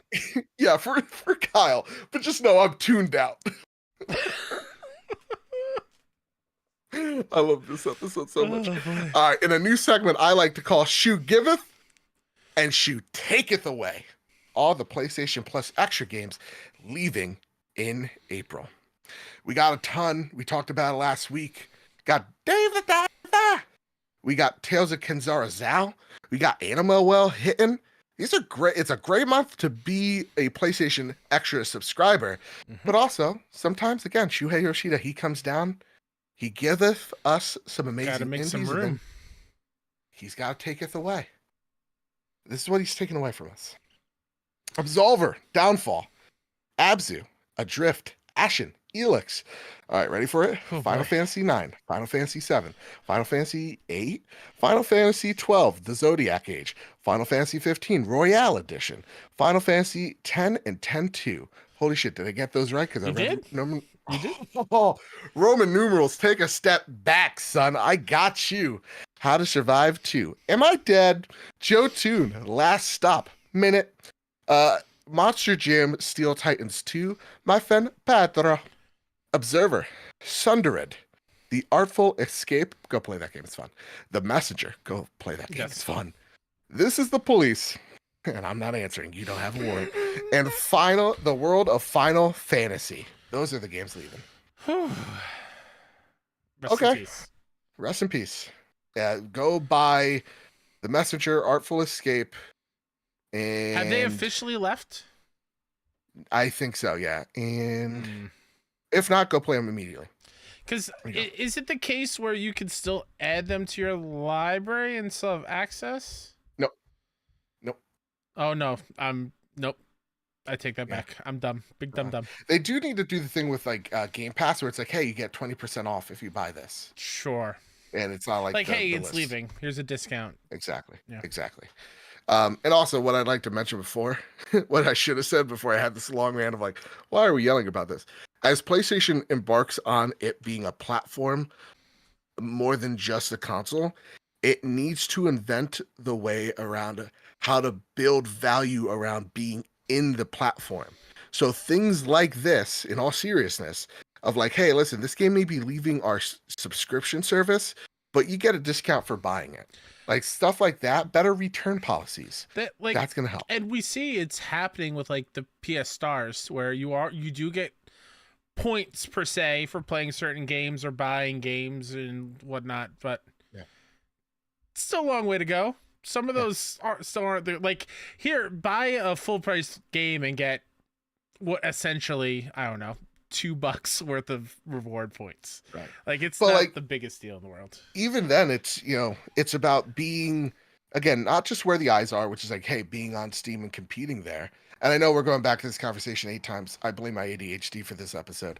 But it's also saying, hey, listen, here's some, games that are in early access. I think as more games subscribe to that model, I think PlayStation needs to adopt those things and how to adapt to an ever-changing marketplace where gamers, the future gamers, don't really care about the box. They just care about those niche games that somehow all of a sudden blow up, like your Power Worlds. right? Like your Mhm. what's the latest one that was blowing up? Like Destruction or Lethal Company. So like Oh yeah, stuff yeah. like that. That's how PlayStation needs to adapt. It's you know, it's how it adapts is going to be how it survives in the next 5 to 10 years. And it's not like survives in the bad sense either. It's like just basic business. It's like, hey, how do we change so that we don't become obsolete? And that's really how they're going about it. And to me, it seems like they're doing the right thing, taking it step by step, taking it slow and steady, getting people used to the idea with games like Helldivers of going, oh yeah, actually, you know what, this ain't bad. Yeah, PC guy's playing with me. His name's Kev. He sucks, but like I like Kev. That's how you get people used to the idea, and then you slowly wean them off the idea of like exclusives are the only thing that truly matters. Yeah. You know. That said, Donuts writes in, good evening, gents. I'm brand new to the Discord and joined after listening to your podcast for a couple of years now. Might Hey, have ended today. I ran welcome, on some donuts. rants. I don't know even know where I am right now. Donuts. What's I, your favorite donut? Let us know in the Discord. yeah. Why is it Boston cream? Oh, thank you, Joe. The best answer. Unless it's Krispy Kreme raspberry filled. Those are god tier in my eyes. I'm gonna. So I like the Krispy Kreme where it's like the Krispy Kreme The basic part. glazed Yeah. part. Yeah. No, like I don't know. It's like it tastes like icing. Like that Oh, I Boston can't. cream donut. That's too sweet. It's too much. Okay, that's fair. Yeah. Then I'll take the raspberry. I won't say it wrong there. Okay. That's a valid concern. I have a question that might fade into the Sony Pony Express. Yeah. Yeah. I have never been interested in upgrading from the essential tier as I'm a casual player with limited time, thanks to my beautiful toddler whom I care for. And if you really care for him, you gotta buy him a PlayStation 5. Or Portal. I'll allow Portal. And couldn't make you I'm having problems with my 7 Portal, months by old. the way. So like that's why I was like, eh. Oh, really? Yeah, I told you, like it just randomly keeps moving right to left with the D-pad. I have to double tap it to make it Oh, stop. right. It's annoying. Yeah, you gotta call customer service for that one, bud. God. They won't even help me with the PS. Whatever, it's fine. I couldn't make use of its extensive catalog. That being, if the SSX games were released, I would jump on that bandwagon, lickety split. Some of my fondest gaming memories are playing Tricky with my best mate and leaving him in my snow dust as I racked up the humongous scores. Do y'all have any idea why those games are no longer available? Are EA just being greedy and keeping them to themselves, or is there some kind of licensing blah blah blah that stops them? I would appreciate your insight. Keep up the great work, and Joe, don't ever stop with your silly voices and accents. They make me laugh out loud every time. Brian from London! Oh boy. Thank you, Brian, for writing in. Welcome to the Discord. I'm sorry Joe just offended you and everyone that you know. I'm so obnoxious this episode. I apologize. The reason why is there's there- no SSX is because Yeah. EA Big is no more. I'm sure a lot of the soundtracks and music, though those licensings are way overdue. Yeah. I hope EA one year will just shock us and give us a new SSX. Yep. I would like to think they see the resurgence of like the Tony Hawk remake and even like rhythm games making a comeback. Like, But it's the bullshit of like, is this game gonna make us $1 billion? but yeah, no. I'm talking rational here. Of Right, like, but, like, what that's, people like- want to play.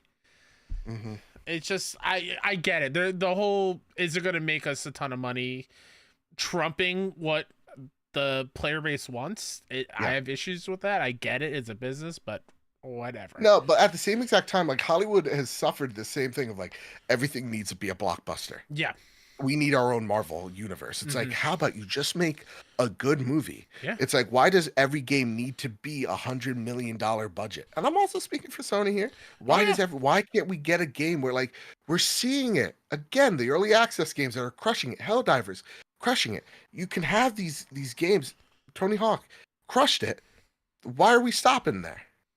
So like for me, it's like, why can't you make smaller teams that make cool artistic, they don't have to be we're seeing every pore on their face. Like you could be stylized, and you could get your SSX fix Yeah, that way. because the last one was 2012. And even that one wasn't under the EA Bigs label. It was just EA Sports, but it's been 12 years. Come on, 12 years. give it to us. Extreme. I don't know about you, Joe, and obviously I know our audience like them a whole lot. Games that deal with extreme sports are so much fun to play. Oh yeah, Tony Hawk, Cool Borders, SSX. I even enjoyed Freak Style from EA Big, the motocross one. Like Ollie Ollie World. Yeah, they're so much fun, and I don't understand how. Like Jet Moto, Wave Race. Where are these things? Because they're so fun to play. Truthfully? I don't get it. Truthfully, it's the indies that are going to give us those games. 1,000,000%. And there's a game called, don't get it wrong, Slope Crashers, I believe is the name, where we had as part of our third 6-1 Indie Showcase. It closed the show. It's an SSX game with animals as you're controlling. It looks fantastic. So, like, yeah, indies will be how we get these games back, but I still yearn for a proper entry. Yeah, fair enough. Maybe one day. Yeah. Maybe one day. Maybe. Kyle, Yoko Taro says Stellar Blade is superior to Nier Automata Pia. This comes from PlayStation user. Automata, I get it. PS Universe. Speaking during an interview with IGN Japan, Yoko Taro and Hung T. Kim discussed, I'm so sorry, upcoming Stellar Blade and its comparisons to Nier Automata. See, Automata. God, I say it I get it. I'm not even saying it as the joke. It's just like comes to me. I get it. It's my dyslexic brain. No, I understand where you're coming from. All right, fair enough. Taro-san stating that he believes Shift's upcoming title is superior to Nier. Stellar Blade, this is a quote, is a really amazing game. I'd say that it's much better than Nier Automata. Automata. God damn it, what's wrong with me? It's like when I say it, I could say it, but I can't read it and it comes out that way. Mm-hmm. All right, fair enough. The graphics are completely next-gen quality, and the character designs direction is amazing. The cool male characters and cute female characters unique to Mr. Kim's style are really appealing. Shops in RPGs are often have close-up shot of the shopkeeper, which I don't like because I think it feels unnatural. Stellar Blade has a shot like that too, but the shopkeeper was so cute that I didn't mind her. I didn't mind. Her cuteness felt more important than the design choices. Actually, I kind of, listen, this is how he said cute, not me. I kind of knew Stellar Blade was going to be compared to Nier, and I told Mr. Kim that when we first met, if you actually play it, you'll instantly realize it's a very different game. But a delicate female character doing cool action is bound to draw comparisons. If Stellar Blade would have been the same game with a macho male character, I think people wouldn't have pointed out the similarities. It just happens to be that there are not many games with the similar style. Last week, Shift Up responded to the popularity of the Stellar Blade demo by asking fans to, quote, go easy on the teaser trailer ahead of the game's launch. The game director also stressed the importance of having single-player games with an ending in the industry. Hell yes. Oh, all right. No Fate writes in. Oh, we're finally getting this question, Kyle. Don't worry, I'll take it away. Making Eve attractive. This No Fate writes via Twitter, which you can add us at PS Trophy Room on Twitter. Making Eve attractive is just smart business. How many additional sales do you think her looks alone have achieved? There's a reason why so many women have turned to OnlyFans, etc. They're capitalizing on that natural fact. This is the way people are wired. Why can't game devs do the same thing? I got you, fam. I got this. So, okay. Again, I didn't want to talk about this like, hubbubaloo, unless someone asked us via, the Discord, link down below, via at PS Trophy Room, or someone shot us an old-fashioned email, which I think is wired. Wild. Yeah. Wired works. I like that term. We should start. We should start making that happen. Fair. That shit was wired, dude. how making Eve attractive, quote unquote, is equating to sales. I think it is equating it. I think there's no doubt about it. I think her looks have sold copies of this game, and it's been a net positive. But I don't think it's for the reason that some people would hope.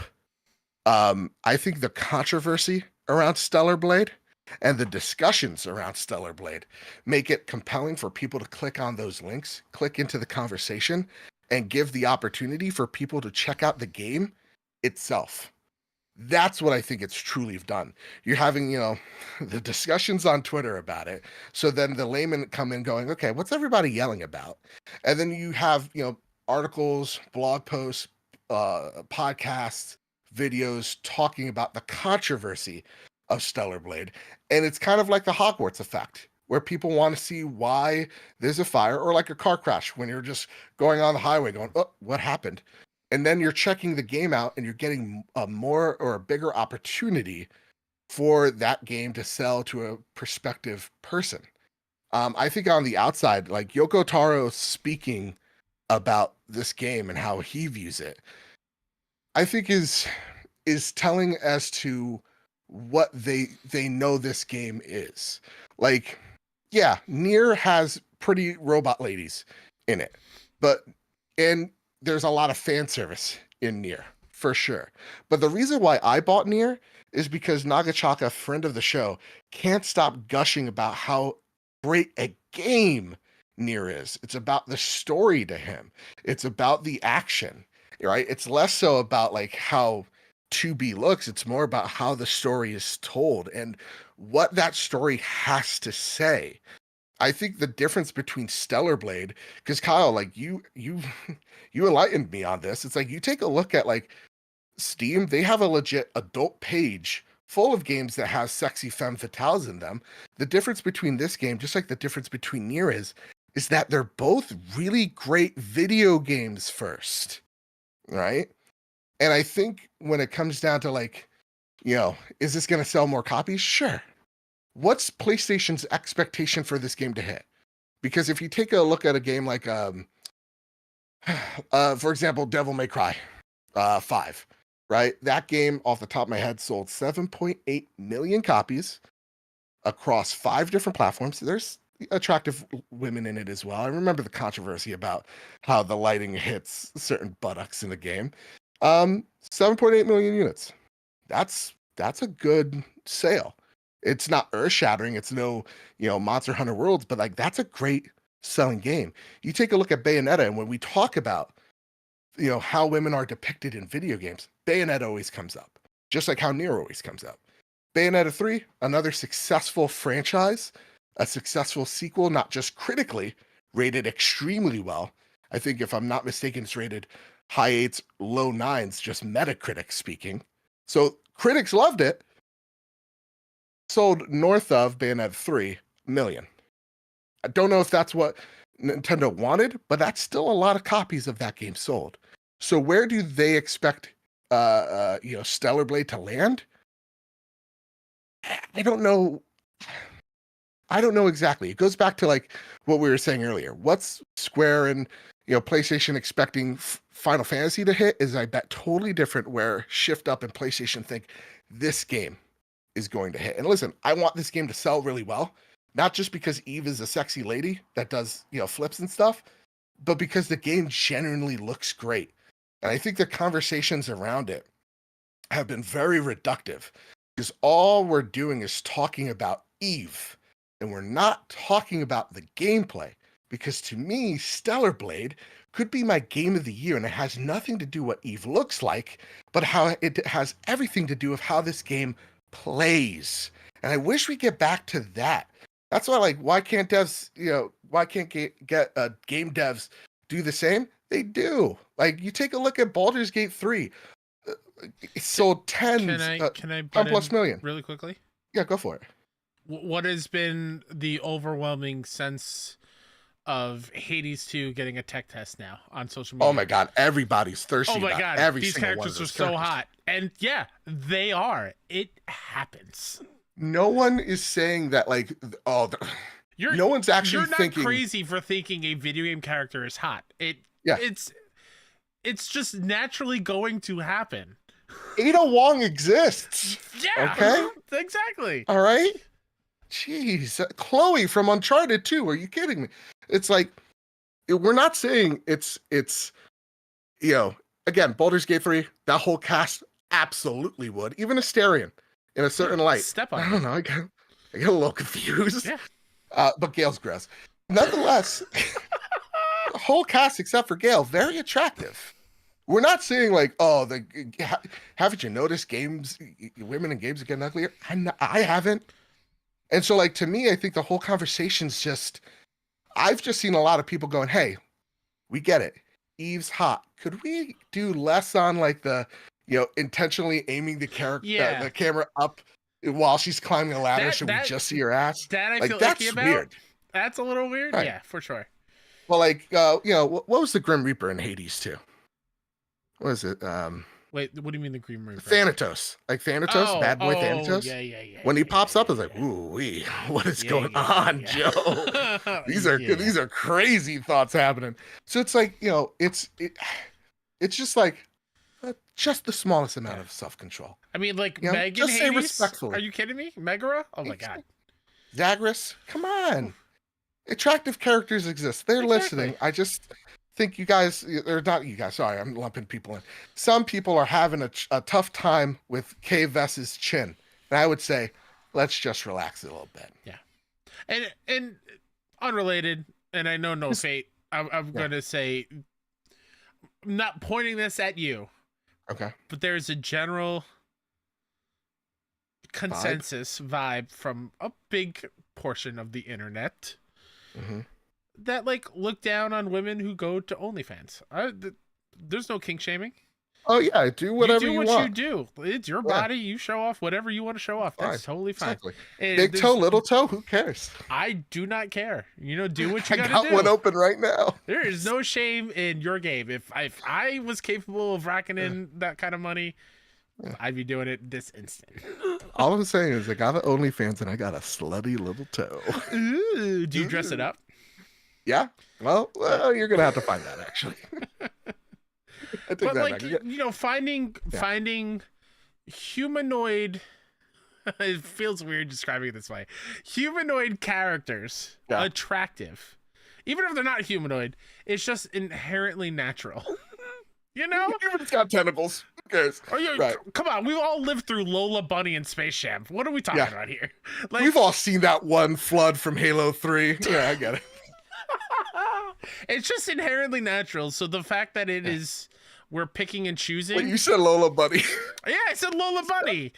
Did Jessica you not, Rabbit. Yeah. Did you not have a crush on Lola Bunny? I certainly did.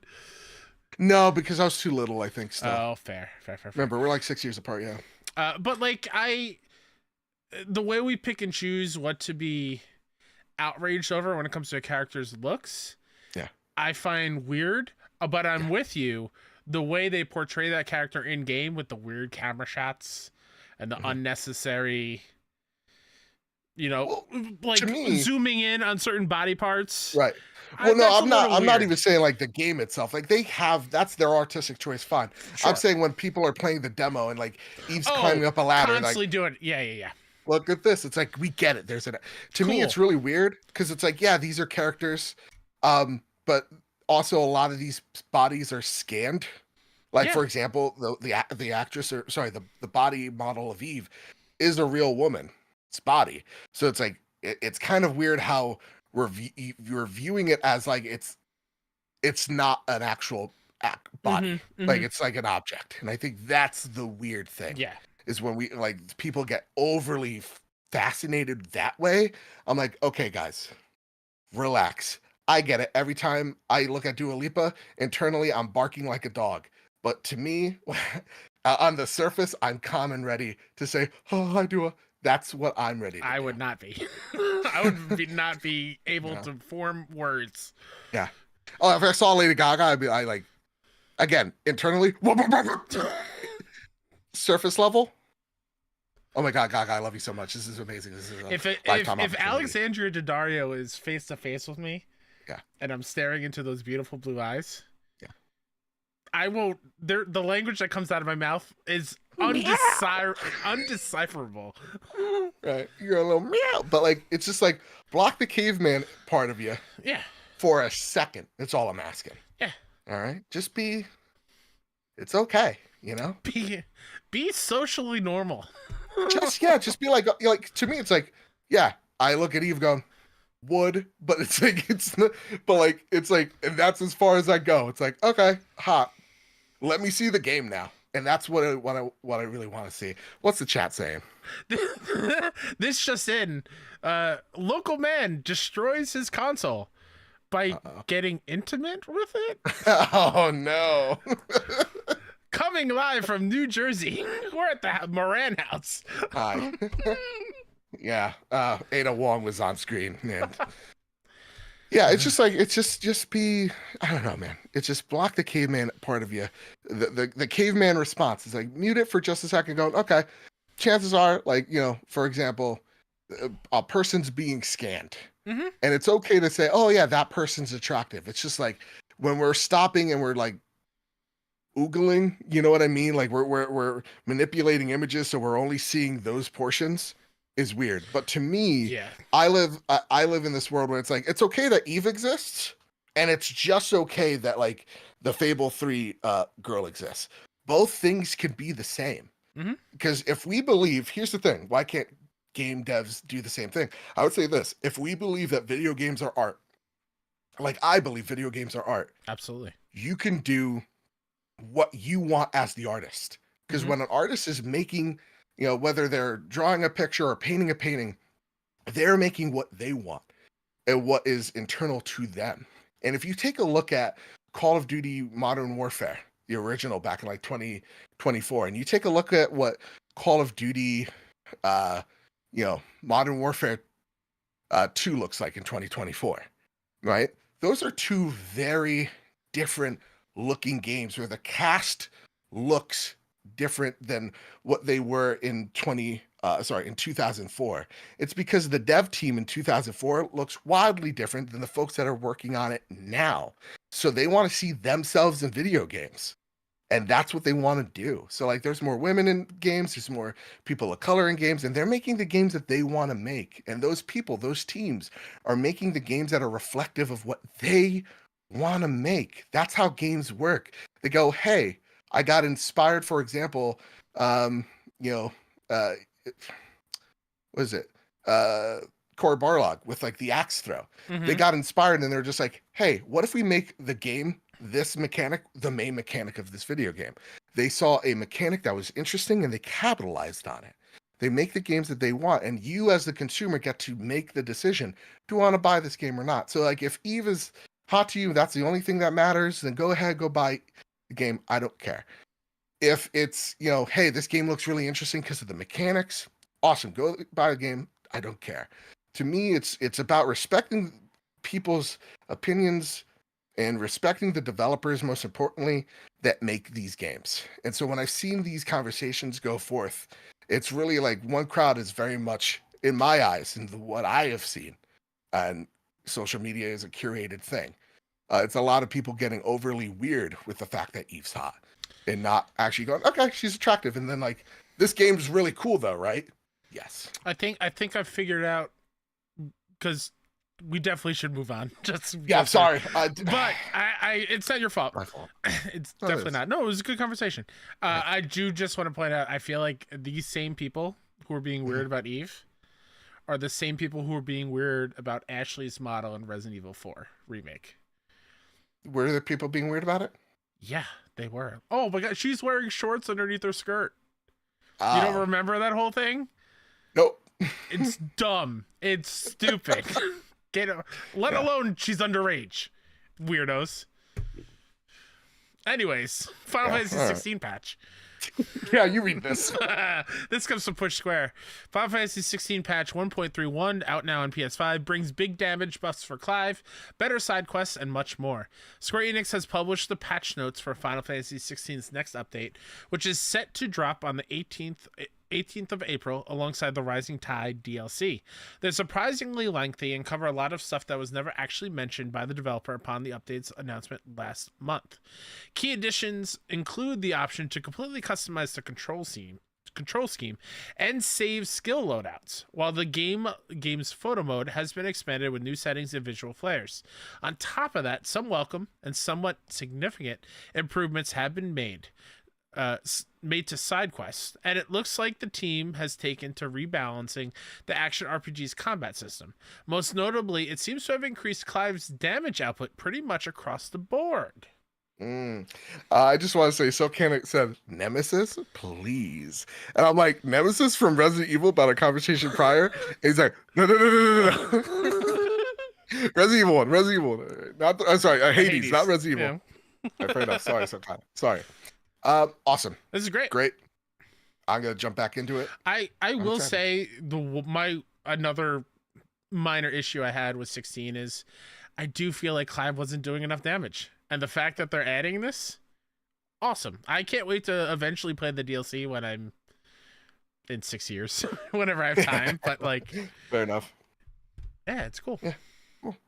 Not cool. Take-Two will reportedly lay off 5% of its staff and cut multiple projects. This comes from Bloomberg. Take-Two, the parent company for Rockstar, who will release what will undoubtedly be one of the biggest games ever to hit the industry in 2025 with GTA 6. It will reportedly be laying off 5% of its staff and cutting multiple projects.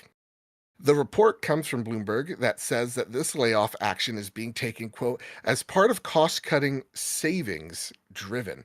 The sales numbers for Take-Two were recently topped over to 11,000 employees. So 5% drop means 550 people will be laid off. Yikes. Okay, so maybe we don't cheer for acquisition season anymore, right? Like, I think this is we all come from the high of like, oh my god, this is what the end result is. They acquired Gearbox, and now they're like, well, there's redundancies, and this is what we're seeing. It's wild. The parent company of what is, I will say this without knowing the actual numbers, but it's got to be true. Okay. The best selling game of all time. Piece of media. In GTA 5. Oh, I mean, profits-wise, yeah. Yeah, profits-wise. Like, they made a shit ton of money. Yeah. And even they are laying people off. That's a bummer. Something's broke and it ought to be fixed. Yep. You know, that's what it comes down to. Yeah, this game, I mean, GTA 5 constantly puts out numbers. It's always on the top 10 list. They're making billions of dollars off it, quarterly. It's a dumb amount of money. And then even still, they're like, yeah, some of you got to go. It's just, again, we're seeing a change in the industry. We're seeing companies move, and the companies that are going to stay around are because they're either have insane IP like Rockstar's GTA, or they are moving with what the trends are. And I think what we're going to see a lot of is a lot of more AA, smaller publishers making smaller risks, smaller games, taking more creative risks with smaller games. And I think that's where we're going to see the market come back in a big way. It's the middleware style of games, not your $70 game. But it's going to be your $40, your $30, your $20 game that's going to be the thing. And even some of the free-to-play stuff. Okay. Next. In news only Joe cares about, Star Wars Outlaws will feature Galaxy's most infamous card game. This comes from Push Square. Kyle, what do you think the card game in Star Wars is called?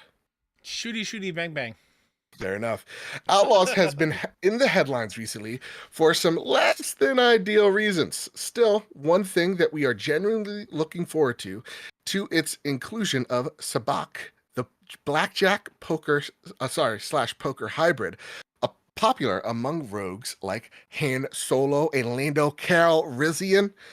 Strangely, despite the rules being first revealed in 1983, its inclusion will mark the first time Sabacc has ever graced a video game. Spotted by Games Radar, this reveal comes from the game's ESRB summary description that warns of things like futuristic gunfire, explosions, and cries of pain. More interesting is by far the following line. During the course of the game, players can wager in-game currency on Sabak, a blackjack-like card game with detailed rules. Kyle, why is this card game famous in Star Wars? Okay, I got this. Which two characters are playing on screen? This isn't why Han shot first. Something to do with them. Was Han and Lando playing at some point in the movies? I don't know when. That's all I got for you. Okay. Solo. It was in Solo. Solo. Okay. Yeah. The Star Wars story, which was a good film, and I'll die on that front. Okay. Okay. All right. Han won the Falcon from Lando. In that card game. Yeah. Yep. Probably likely the reason why he lost it in Force Awakens. So there you go. Yeah. Notable indie news. SteamWorld Heist 2. It's coming out August 8th, 2024. Kyle wished he could get this game in our fantasy league, but he bet the whole entire horse on Prince of Persia. It did. Sadly for him, all I had to do is bet $2 on SteamWorld Heist. It's my baby. Supergiant Games opens up Hades 2 technical test registration ahead of early access launch. Right meow on PC. It's coming to PlayStation. That's why it's here. And Hades rocks. And I mean, come on. When it'll come to PlayStation, like, who knows? Eventually. Respectfully. Yeah, but also respectfully. Cat Quest 3 claws its way. Listen, August 8th. Cat Quest games are pretty fun. Are they? They're a good time. Okay. Fair enough. Oh, Atari. Really quickly. Yeah, go for it. Shout out to Gennaro Primero who's in chat. What's up, buddy? Hope you're well. What's he saying? Just saying how it's been in chat for the longest. Just want to say, hey, you gents are doing well. Appreciate I hope you and the family's doing well, buddy. Absolutely. We love you. We love you very much. A talented artist, which I don't know if his commissions are up, but maybe ask him on Twitter. Yeah. Early trophy room stuff. Gennaro Primero. That's why. That's why we look so good. Sounds like great. Atari has announced it's collaborating with Shantae and River City Gals developer WayForward to develop a new entry in the Yars Revenge series named Yars Rising. Stated launch at the end of this year, the title was announced during Nintendo's Indie World Showcase, but will also release on PS5 and 4. Sweet. Shrim. Did not July realize 18th. that was a series, by the way. Did not know either. It's cool. It looks like a Mega Man game. That's why I was like, okay, I'm in. And then I just added these last two because I cannot wait to play Skim. Okay. If you were watching the Indie World, that is the game where you're jumping between shadows. Okay. It's been on my radar forever. It looks like a really fun puzzle game where you can only move throughout the shadows. It looks it's real pretty. I like that idea a lot because when I was a kid, I didn't know I was poor, and my parents told me that's a really fun game to play is jumping in the shadows. Listen, yeah, same. So between floor is lava and jumping in the shadows, this speaks to me on a spiritual level. Absolutely. It's like the floor is lava. Can't touch anything that's not a shadow. I played that game. Yeah. No, it's touch everything that is a shadow. Yeah, that's what I meant. And then you eventually run out. It's like a roguelike almost. Yeah. On your way to walking to Home Depot to buy 2x4. That and Dad has to fix something in the house. And never stepping on a crack because you're gonna break your mom's back. Oh, I would do that shit all the time. But it's when you're mad at mom, hey Miriam, look what I'm doing. This is what I think about broccoli for dinner. Like, whoa, little Joe. All right, Kyle, before we get into what you've been playing, it's time to tab on over to the media tab because I have been playing games, but it relates to something I've watched. Okay. Let's talk about the Fallout TV show. Have you seen it? Have you heard about this, Kyle? Haven't started it yet. Reason why. This weekend I caught up on so many other things that Fair enough. So like I'm all caught up on Invincible. I'm all caught up on X-Men 97. Ooh. I finally watched Across the Spider-Verse. A masterpiece. I watched the Turtles Mutant Mayhem. There you go. I even watched Catch Me If You Can. Finally. Oh, wow. It was a good media catch-up day for me this weekend. But Fallout was on the table until I saw that each episode is almost a feature-length film. Yeah, it's like 47 to an hour. No, it's not. It's like 75 minutes long. Is it really? I think the first episode's like 72 minutes. Yeah, the first episode's like 72 minutes, but they're Do they shorter. go shorter? Okay, I wasn't sure. So, all right, I'm gonna say something very bold and something I didn't think I would say. Uh-huh. This is the best video game adaptation. Whoa. Holy shit. They've gotten someone that is not a fan of the series, knows of it, right? Like has gotten into some of the games but can never complete it for whatever reason. And has gotten me going, how do I get my hands on all these games? Mm-hmm. This story is like, it's one of those things where they're just like, they have the freedom because they're not telling a one-to-one story like The Last of Us, right? Which is also spectacular, by the way. Yeah. And I think they both show a great way of like, Last of Us is how you translate a game to a show correctly and with respect to the source material. And Fallout is like, hey, how do we tell a really good story in this world? Because I think what the showrunners of the Westworld understood was what makes Fallout is the world. The character that everybody cares about is the world of Fallout. And the hijinks that ensues in this world is what's important and at play. And that there are some ties for each Fallout game that are also in this show that make it feel like, all right, this is how a Fallout game would start, and this is how a Fallout game would end. And they tell it through multiple characters' eyes. So you're seeing the world before the nuke drops, and then you're seeing it through the eyes of Ella Purnell, who is Lucy in the show, and she is a Vault Dweller. And just like how every other character you play as is a Vault Dweller, and those interactions that she has with all the cast of characters that she runs into. She's great. Everybody's acting in this is superb. Mm-hmm. And they do a really great job of like, hey, overall, this story's a serious one.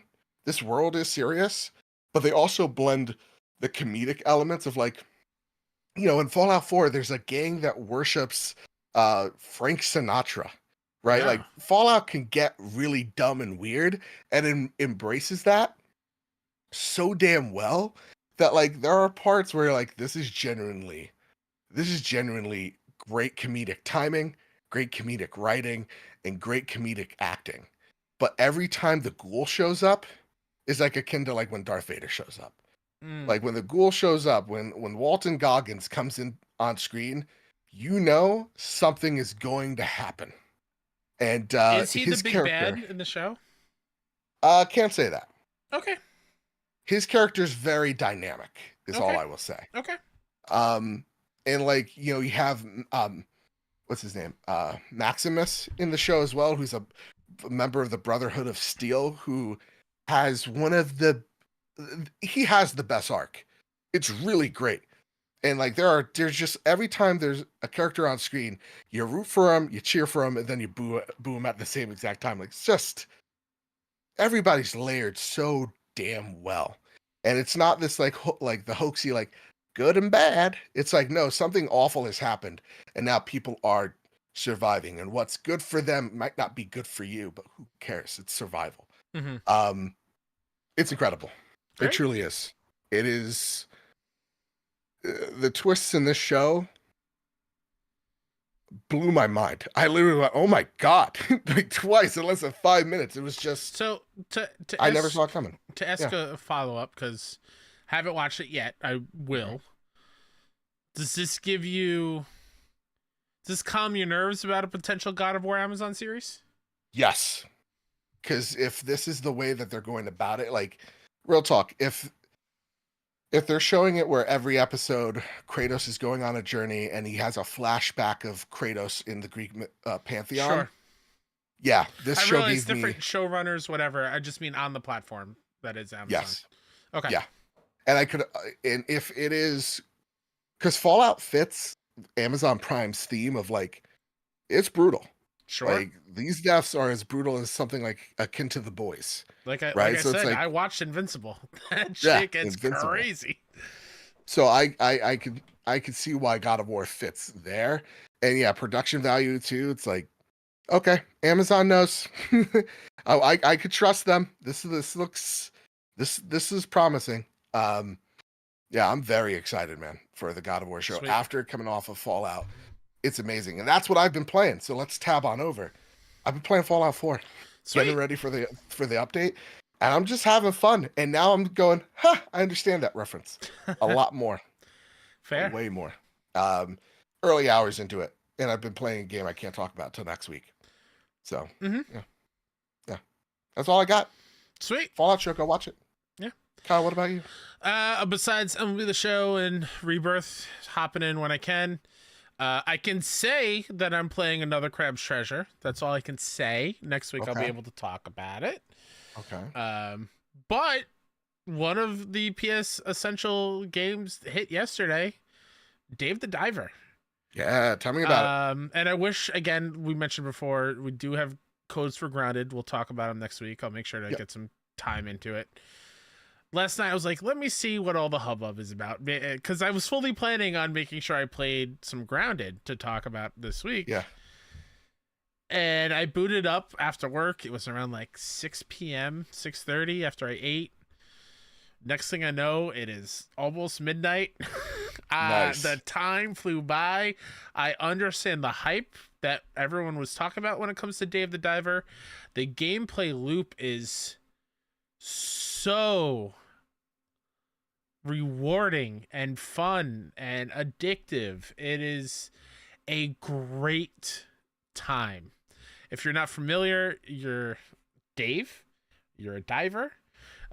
You get to dive and catch fish for the sushi restaurant that you're helping out with during the day and at the evening before the restaurant opens, as well as other quests that you get to like find certain things in the oceans and do like side quests, quote unquote. But when it comes to the time when the restaurant is open, it turns into somewhat like, oh my god, what is that? What is the cooking game that is frustrating to play? Cooking Mama? No. Oh, I know what you're talking about. Why is it Cooking with Friends, right? No, that's not the name of it. But you understand what I'm getting at, right? Yeah, okay, yeah, I'll look it up while you talk about it. What the hell is that game called? Anyways, it turns into that where you are having to deliver certain meals to patrons at the restaurant in time and pour green tea and clean up after them, and you get money, and that's how you can upgrade your gear and upgrade the restaurant, and the whole loop is just going overcooked. Thank you, still can't. God damn. Whoa, my brain was just not working. Yeah, like that loop is just fantastic, and it flew by. I'm now in what they call chapter 2 already, where I'm allowed to go even deeper into the deep blue ocean, I think is what, or the deep blue hole. I got my headlamp. There's new creatures. The Dredge crossover DLC is also free.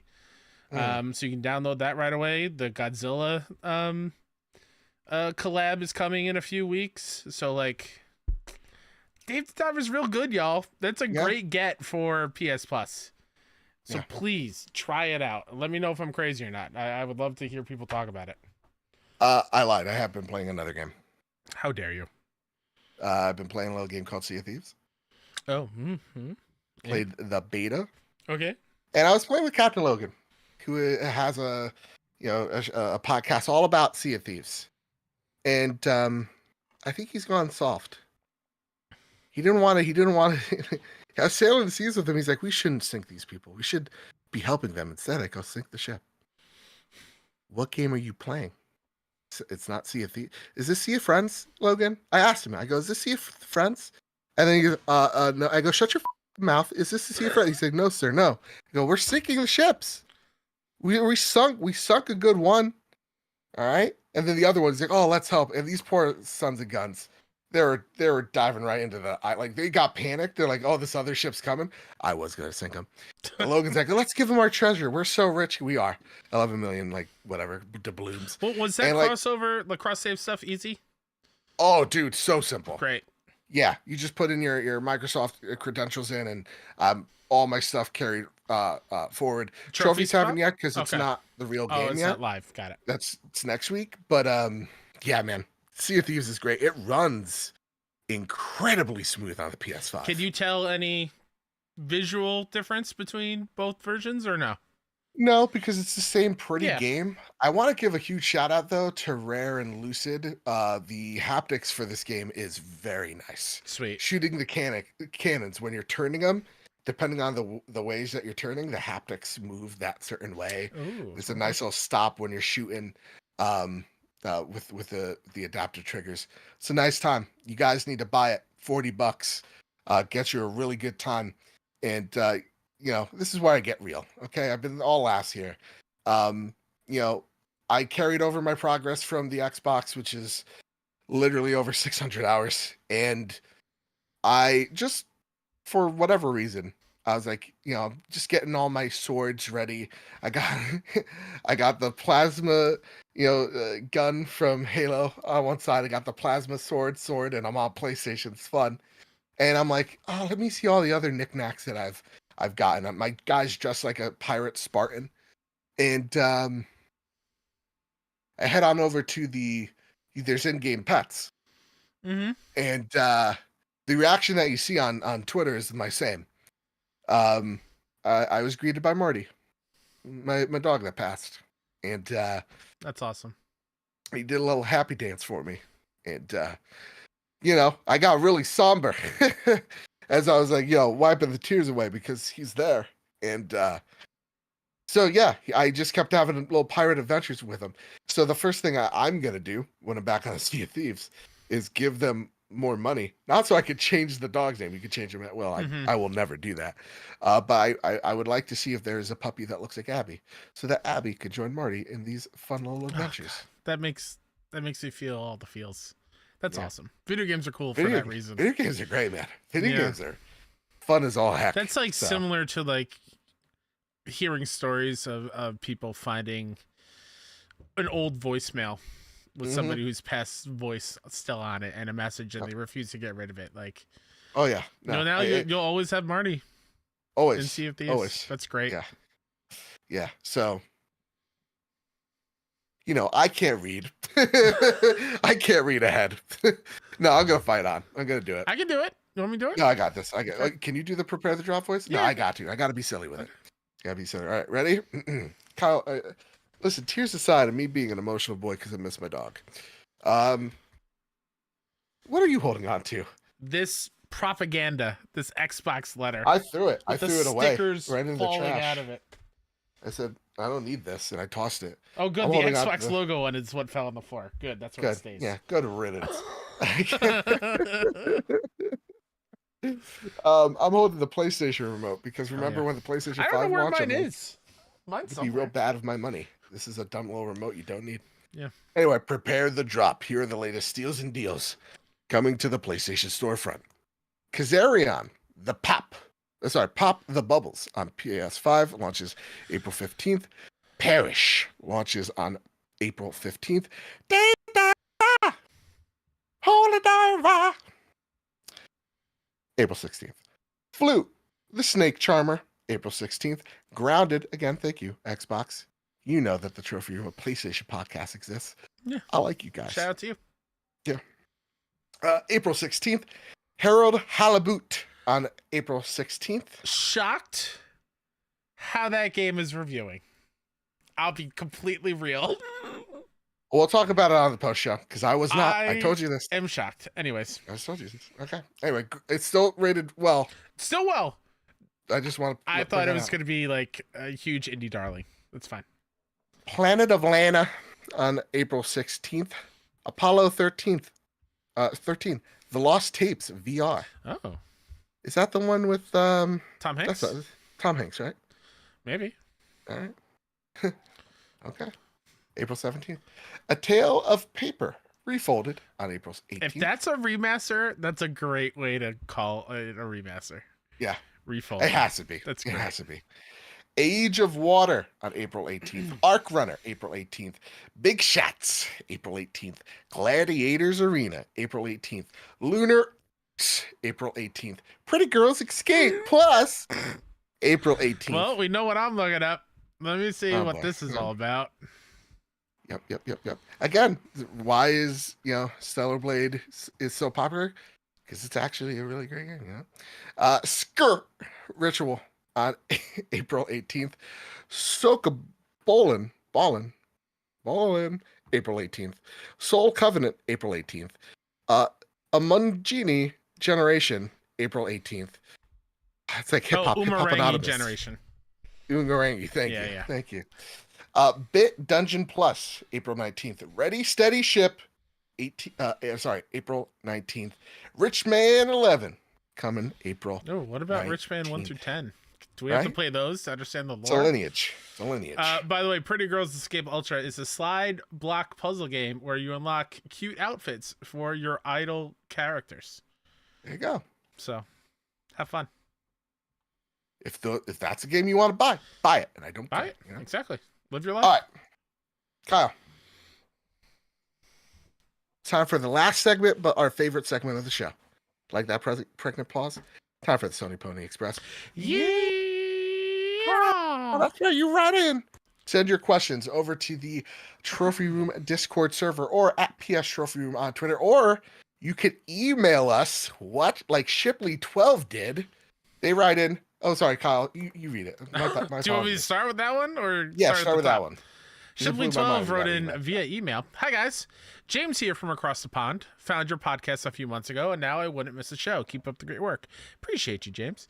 I'd love to hear... Keep on listening to this one, let me tell you. I'd love to hear your thoughts on the next stage of development, if any, for the Portal. Personally, I think it's a great remote player device, although it does have some limitations. I would love to see it become a streaming device. Top-tier PS Plus users can stream to their PS5 now, so I wonder how big of a leap it would allow, or would be, to allow the Portal to stream on the same account and cut out the need for the PlayStation to be on and connected to. Xbox Game Pass allows cloud gaming on phones, tablets, PCs, Samsung TVs, etc. I have this and it works great no matter the device. I think the Portal could do the same with PS Plus subscriptions, or maybe Game Pass will come to Portal in the future. Wink, wink. All the best, James, United Kingdom of Britannia. Oh, yes. Britannia. I don't know if that's Britain. I think so. I think it's like the early name, right? I guess so. I would imagine so. What do you think the next iteration of the Portal looks like, Kyle? I don't know. And like I mentioned earlier, I'm like... We're having a fight. We're having marital problems, me and my Portal. Mm-hmm. Like, I'm still a Portal pal. Yeah, you're PP for short. But, like, we're not on good terms at the moment. The main reason why I bought it was so I can play MLB The Show while watching actual Mets games. Fair. The input lag is atrocious still. I cannot play online against somebody else. I can't even play offline. It's just... Are you wired? Yeah, I'm hardwired, and I'm sitting literally 5 feet away from my console, and it's still not the best, and that's just a big bummer. Yeah. It works for other games, minus the whole D-pad thing. It might be a defect of my unit. It's still an amazing device, but I don't know exactly what the next stage of it would look like. Because I feel like they sort of nailed it, minus the whole no Wi-Fi or no what's the word? No Bluetooth. Besides that, I feel like they nailed it. Because I don't think we'll ever get, I could be wrong, a cartridge-based PlayStation Portable ever again. Oh, I think we are. Well, I don't know. It goes into what I was saying earlier. Again, we keep on going back to this conversation. But I think it is important because just like how we were ahead of the curve when we said, 10 plus years back in like 2019, we're going to have apps on screens and that's what was going to compete for our time. So, if we're not anything, it's consistent. I think you're going to see a portable PlayStation again. It's just what type of form that takes. I do think like a streaming device where it's like, hey, stream straight from or to this device will happen. I do think we'll see like a PlayStation portable console, and it's going to play PlayStation games. And again, it's the beginning of that unifying thing of the PlayStation platform is on the go, whether it's on a dedicated device or a phone or a tablet that's of another manufacturer, whether it's the main thing that everybody will go back to, which is the console, or on PC or via cloud. It's all about unifying everybody under that PlayStation umbrella. I think PlayStation sees it right now as they know that they are the platform leader. That's why they're not stressed for time like Xbox is. And they're able to say, hey, this is what we think what the field's going to look like in, again, 5 to 10 years. And I do think you're going to see the next iteration of the Portal is not called maybe it's called the Portal, but it's going to be a handheld device. That's what I believe. No inside source either. I'm not trying to be like, and I heard from a little birdie. It's just, that's what I feel in my heart of hearts. Because like that, you're seeing it, like Logitech, NVIDIA, like everybody's jumping on the portable bandwagon. And I think that makes, I would think, Nintendo a little nervous too. I was just like, oh boy, everybody sees our success. What if these things are more open and become less expensive and can do more than our Switch can, next Switch can do? That must be, making them a little nervous too. It's like, how do we get another console that sells over 100 million consoles? Yeah. That's just a more powerful Switch. Like, these are all questions that they're all going through. So I think, again, what we saw this week is the beginning of the unification of what a PlayStation platform looks like. And I think you will see a portable device. Great. Nothing. I should have said that from the beginning. Why did I yell? Why did I just start yelling? I don't know. But fun fact from Silcanet. Oh my God, just learned Ella Purnell is the one playing Jinx in Arcane. Yeah, and that is also a stellar. I need to finish that show. Oh, good. And she's in Yellow Jackets. She is an incredible actress. Also, not a hot take at all to say. We are living well when it comes to animation. 100%. Oh my God. Nothing's touching it. It's incredible. Nothing. M. Night Prime writes in, you get trophies for doing tasks in the real world, and everyone has their own platinum trophy. What mundane task would this help you do, knowing there was a virtual reward at the end? Joe, is your mind going exactly where mine's going? Think of something like do 100,000 dishes in your lifetime, and what would your personal platinum trophy be called? I don't know. What were you thinking I was thinking? Something dirty. No, it was like how many death threats you can get for a podcast. I think it's like 5, and it's this episode. It's fair. Mundane task. And oh boy. Now you got me thinking dirty. Now I'm just giggling. So honestly, because I've lived with it all my life, and with my terrible OCD, number of times you've gone back and checked if the lights are off or the oven is off, and making sure all the doors are locked before you go to bed, because I check that at least 5 times before going upstairs, making sure the lock is all the way tightened. I do that shit religiously every single night. So that would be my personal platinum trophy, is the ultimate protector, even though you were good the first time. That's the name of the trophy. Mine would be cleaning my room, because I did that this weekend. I literally, like, there's a bag full of Funko Pops that could be Santa Claus, and I'm giving it to Goodwill this weekend. Like, I rearrange everything. The set still not done. So like, it's just reworking a whole bunch of stuff because it got new furniture, and so like, I would say, So I don't know what that trophy would be called. No. Doing my taxes. That's a bronze. And it's called adulting. It's called adulting. Yeah. Yeah. I don't know. If you wanted to be paying gross, your bills.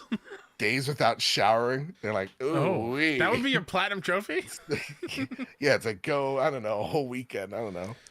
I've done it. What's the grossest you've ever done? What do you mean COVID. Grossest? Like of not like showering? Yeah. You want to be? I don't know if I'm ready to admit that on the show. I know in COVID there was times where there was long bouts because it was just like, what am I doing today? I'm not doing anything. I'm depressed. Who do I have to impress? I don't care. The world might be ending. I don't know. I'm just gonna sit here and play CFPs and not think about it. Exactly. Yeah. And it's just like a PU, like someone holding their nose. What's another mundane task? Ooh, number of toys picked up for me because there's 4 kids in this house. Ooh, For okay. over a decade of me having to clean up after them. Yeah. Fair.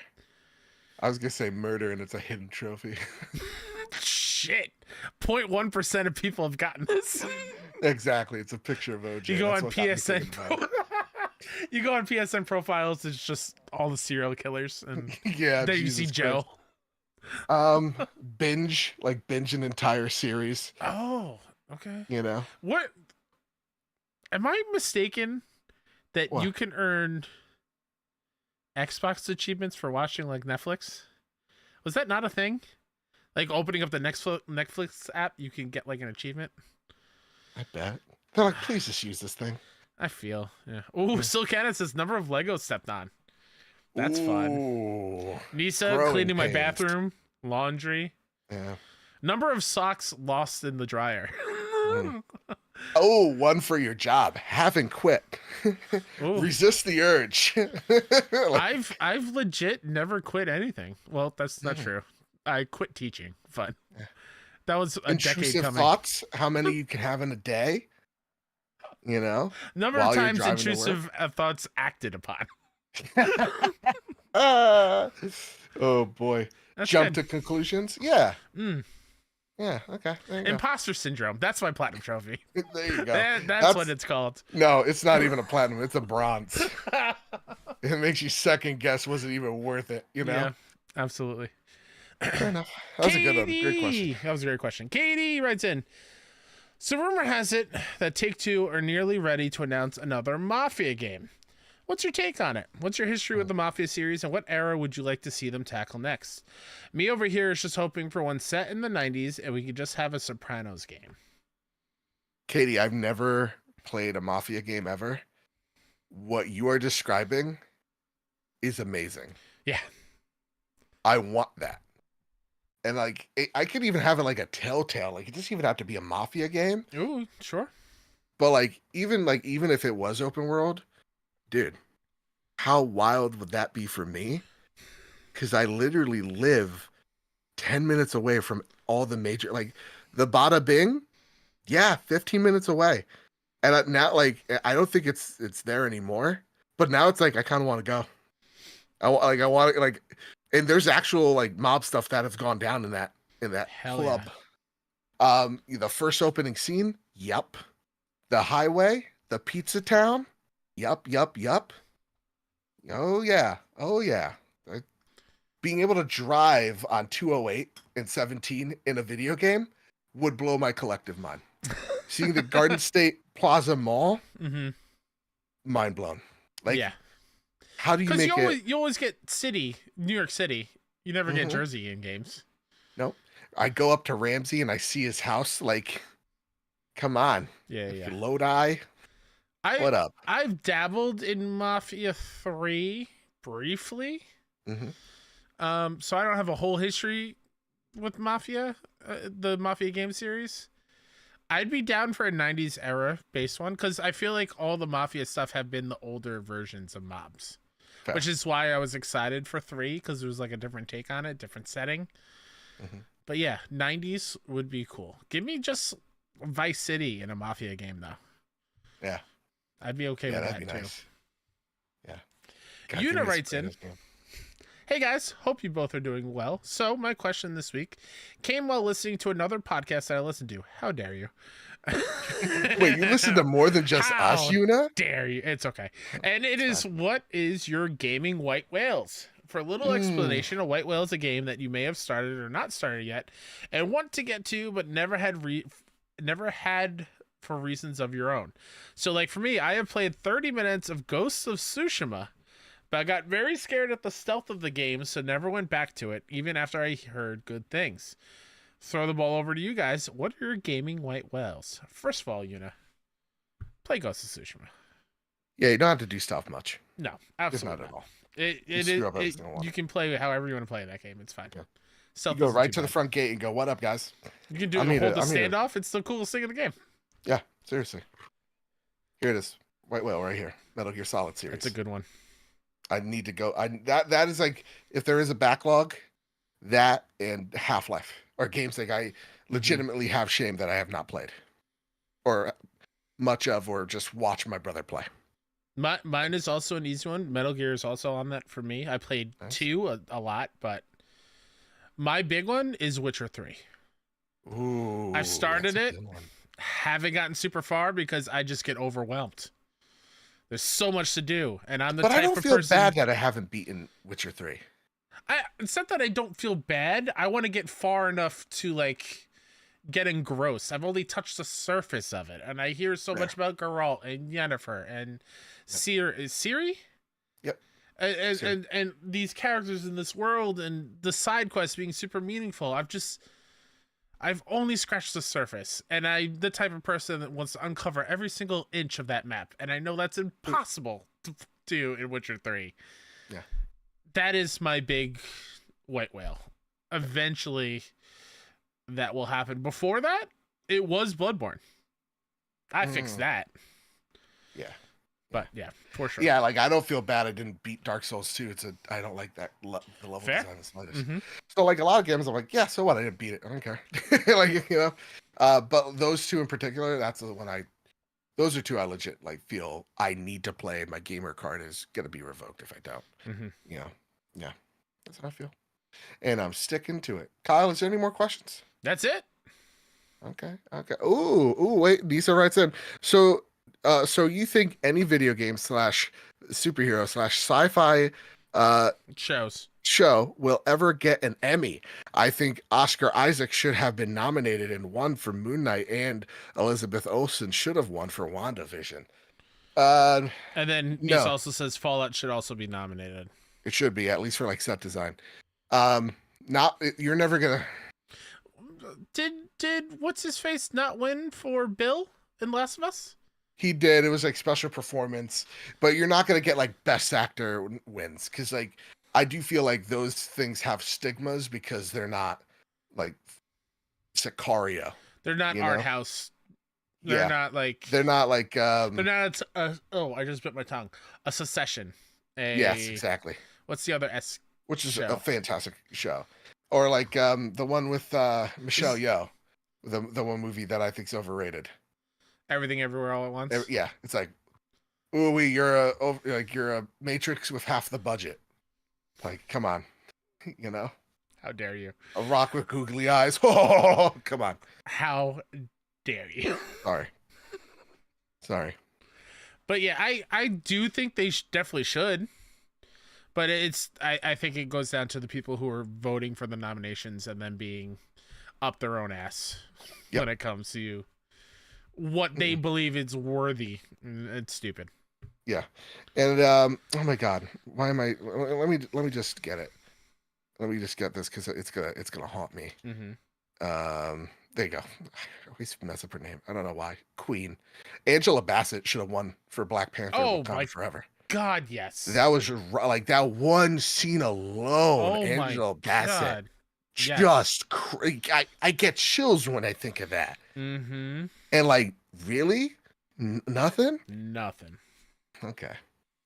But we'll give her a thanks for participating, Oscar. The next insulting.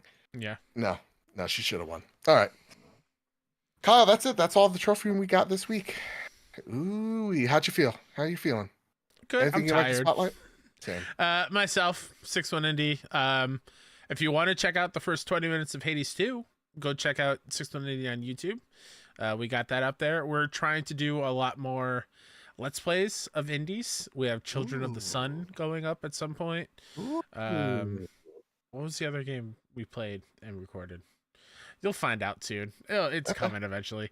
As well as the showcase that aired a month ago. Wild. Yeah, go check all that stuff out. I love you very much. Tell video game developers how much you love them. And be nice to each other. Please. Yeah. I know it's the internet, but like, really, honestly, here's a trophy that you get to achieve this week if you set to go for it. And it's a silver trophy. And they don't make enough of those anymore. Be nice to people on the internet. Post something that you like. You get a real life achievement for it. That's a mundane trophy you could chase. Whether it's like thanking a developer for making a game, rolling the credits on it, talk about what you liked in it. It's not that hard. Go for it. Mhm. You're gonna make someone's day. Absolutely, you are. Yeah. You can follow me over at Mr. Badbit when Elon allows me to speak. You can follow the show at PS Trophy Room when Elon allows it to speak. You can follow this show over on Apple Podcasts, over on Spotify. You could help support the show over at patreon.com/PS Trophy Room. So with all that said, and with all that out of the way, everybody, we love you. We appreciate you. And like always, keep hunting and keep playing PlayStation. Have a banger of a day, y'all. Slanger. Had to get it in.